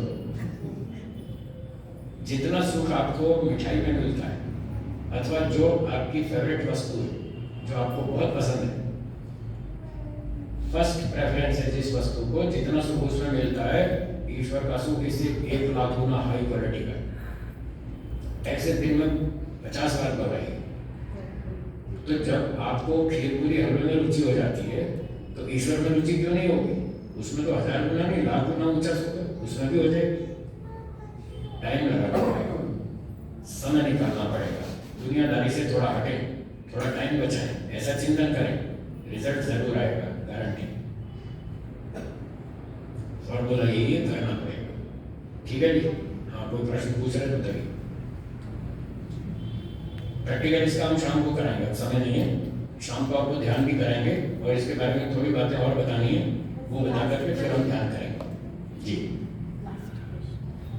जीवात्मा का स्वाभाविक गुण है राग और द्वेष। क्या है? राग और द्वेष। राग द्वेष जीवात्मा का स्वाभाविक गुण है। हाँ, आपने बताया थी कि ये हटा सकते हैं। हाँ, हटा सकते हैं। वो नहीं हो सकता। हाँ, इसका उत्तर इसको बदल सकता है। इसका उत्तर सुनिए। आप शंका पूछ रहे हैं या अपनी बात का, अपने पक्ष की स्थापना कर रहे हैं? क्या कर रहे हैं? अपने पक्ष की स्थापना मत कीजिए, ये शास्त्रार्थ का कार्यक्रम नहीं है। शास्त्रार्थ करना हो तो मैं डरता नहीं हूँ, उसके लिए भी तैयार हूँ। हाँ, उसके लिए आपको नियम का पालन करना पड़ेगा। अपना पक्ष लिख कर दो, मैं भी लिख कर देता हूँ, 3 न्यायाधीश बिठाएंगे, फिर वो हमारा फैसला करेंगे। ऐसे थोड़ी होता है शास्त्रार्थ। तो अभी शास्त्रार्थ न करें, शंका पूछें। इसको शंका की भाषा में बोले। शंका की भाषा ये बनेगी कि हमने सुना है कि राग और द्वेष आत्मा का स्वाभाविक गुण है, और जो स्वाभाविक गुण है वो हटता नहीं। आप कह रहे हैं राग द्वेष को हटाओ, तो ये तो कुछ टकराने वाली बात है, हमारी समझ में नहीं आई, हमको समझाइए। ये है शंका पूछने की भाषा। अब ये समझ में तो आपको जिसको पूछना हो इस तरह से पूछे, मैं आपको उत्तर दूंगा। और जिसको शास्त्रार्थ करने का शौक हो तो आ जाओ, मैं उसके लिए भी तैयार हूँ, डरता नहीं। और उसके नियम पूर्वक करेंगे शास्त्रार्थ, 3 न्यायाधीश उठाएंगे। जब उसको भी छोड़ देता हूँ, समय नहीं है। शंका का उत्तर यह है, राग और द्वेष दोनों प्रकार का है। आत्मा का कुछ स्वाभाविक भी है, कुछ नैमित्तिक भी है, दोनों तरह का गुण। जो स्वाभाविक राग द्वेष है वो नहीं हटेगा, मुझे स्वीकार, और उसको मैं हटाने की बात कह भी नहीं रहा। मैं जो कह रहा हूं वो नैमित्तिक वाले की बात कर रहा हूं। नैमित्तिक, किसी कारण से राग हो जाता है, किसी कारण से द्वेष होता है, उसको निमित्त कहते हैं। कारण, निमित्त। तो जो कारण से राग हो रहा है वो हट जाएगा, जो कारण से द्वेष हो रहा है वो हट जाएगा। ये दोनों हट गए तो विचार रुक जाएगा, कंट्रोल हो जाएगा। मैं ये कहना चाहता हूँ। अब दोनों का अंतर सुन लीजिए, फिर विराम देने का समय हो रहा है। स्वाभाविक जो राग है, राग का दूसरा नाम है इच्छा। क्या नाम? इच्छा। इच्छा का मतलब होता है मुझे ये चीज चाहिए, मुझे भूख लग रही, मुझे भोजन चाहिए, मुझे प्यास लग रही, मुझे पानी चाहिए। ठीक है, जब हम कहते हैं चाहिए, इसका नाम है इच्छा। और जब हम कहते हैं ये नहीं चाहिए, इसका नाम है द्वेष। इच्छा का विपरीत, उससे उल्टा, वो है द्वेष। इच्छा का मतलब मुझे चाहिए, और द्वेष का मतलब नहीं चाहिए। तो ये इच्छा और द्वेष स्वाभाविक भी है और नैमित्तिक भी है। आत्मा को जो स्वाभाविक इच्छा है, किस चीज की इच्छा है? सुख की। क्या बोला? स्वाभाविक इच्छा किस चीज की है? सुख की। तो वो इच्छा न हटेगी, न हटी थी कभी, न आगे भी नहीं हटेगी। आपको सुख की इच्छा है? कभी हट जाएगी? ये स्वाभाविक इच्छा है, इसका नाम है स्वाभाविक राग। मैं राग इसलिए नहीं बोलना चाहता इसको, क्योंकि राग जो है वो नैमित्तिक है, स्वाभाविक है ही नहीं। उसका निमित्त है अविद्या। अविद्या क्षेत्रम उत्तरेषाम, अविद्या कारण है बाकी के सब क्लेशों का। इसलिए मैं जानबूझ के इच्छा शब्द बोल रहा हूँ। तो इच्छा दो तरह की है, स्वाभाविक और नैमित्तिक। सुख प्राप्ति की इच्छा है, ये स्वाभाविक है। लड्डू खाने की इच्छा है, ये नैमित्तिक है, ये हट जाएगी। जब आपको डायबिटीज हो जाएगी तब लड्डू खाने की इच्छा हट जाएगी। डॉक्टर साहब बैन लगा देंगे, लड्डू नहीं खाना, मिठाई नहीं खाना, नहीं तो अंधे हो जाओगे, मर जाओगे, तुम्हारा ये हो जाएगा, वो हो जाएगा। इस तरह की डर दिखाएंगे वो, फिर आप छोड़ देंगे। तो लड्डू खाने की इच्छा, धन कमाने की इच्छा, सम्मान प्राप्ति की इच्छा, ये सारी नैमित्तिक है, ये अविद्या के कारण है। जब तक अविद्या रहेगी तब तक लड्डू खाने की इच्छा रहेगी, धन कमाने की इच्छा रहेगी, सम्मान की इच्छा रहेगी। जब तत्व ज्ञान हो जाएगा ये इच्छा हट जाएगी। ठीक है, दो तरह की इच्छा हो गई। अब द्वेष भी दो तरह का है। दुख से द्वेष स्वाभाविक है। आपको दुख चाहिए? नहीं चाहिए। द्वेष है ना दुख से, द्वेष दुख नहीं चाहिए। ये द्वेष कभी हट जाएगा? नहीं हटेगा, इसलिए स्वाभाविक है। दुख से द्वेष सदा से है, आज भी है, आगे भी रहेगा, ये स्वाभाविक है, ये कभी नहीं हटेगा। तो ये ना हटे कोई चिंता नहीं है, इसके रहते रहते भी मोक्ष हो जाएगा, कोई समस्या नहीं। जीवात्मा की 24 शक्तियां लिखी हैं स्वाभाविक, 9वें समग्रास में अनिल लिखी है, उसमें द्वेष भी लिखा है और इच्छा भी लिखी, दोनों लिखी। तो ये दोनों इच्छा द्वेष दोनों स्वाभाविक है। ये तो स्वाभाविक हो गया द्वेष, दुख नहीं चाहिए। दूसरा है नैमित्तिक द्वेष। एक कुत्ते ने आपको काट खाया, आपको कुत्ते से द्वेष हो गया, हाँ या ना? पर ये पहले नहीं था। जब तक कुत्ते ने काटा नहीं था तब तक आपको उस कुत्ते से द्वेष नहीं था। जब काट खाया तब से द्वेष हुआ, ये नैमित्तिक है, हट भी जाएगा। जो चीज किसी कारण से उत्पन्न होती है वो किसी कारण से हट भी जाती है, नष्ट हो जाती है। तो कुत्ते ने काट खाया, उससे द्वेष हो गया। एक व्यक्ति ने आपको धोखा दिया, आपका धंधे में पार्टनर बन गया, फिर नीचे नीचे सारी संपत्ति खा गया, आपको मूर्ख बनाया, फिर आपको उससे द्वेष हो गया। ये द्वेष स्वाभाविक नहीं है, ये नैमित्तिक है। जब तक उसने आपको धोखा नहीं दिया था तब तक आपको उससे द्वेष नहीं था, जब धोखा दिया तब द्वेष हुआ, और कल को ये हट भी जाएगा। तो इस तरह से द्वेष और राग दोनों स्वाभाविक भी है और नैमित्तिक भी है। मैं जिस राग द्वेष को हटाने की बात कह रहा हूँ वो नैमित्तिक वाले को हटाने की बात कह रहा हूँ, स्वाभाविक वाले को नहीं। वो तो हटेगा भी नहीं, उसकी जरूरत भी नहीं हटाने की, वो हमें बाधक भी नहीं है। उत्तर आ गया समझ में? चलिए यहाँ विराम देते हैं, बाकी चर्चा शाम को करेंगे, आगे की सूचना सुनेंगे।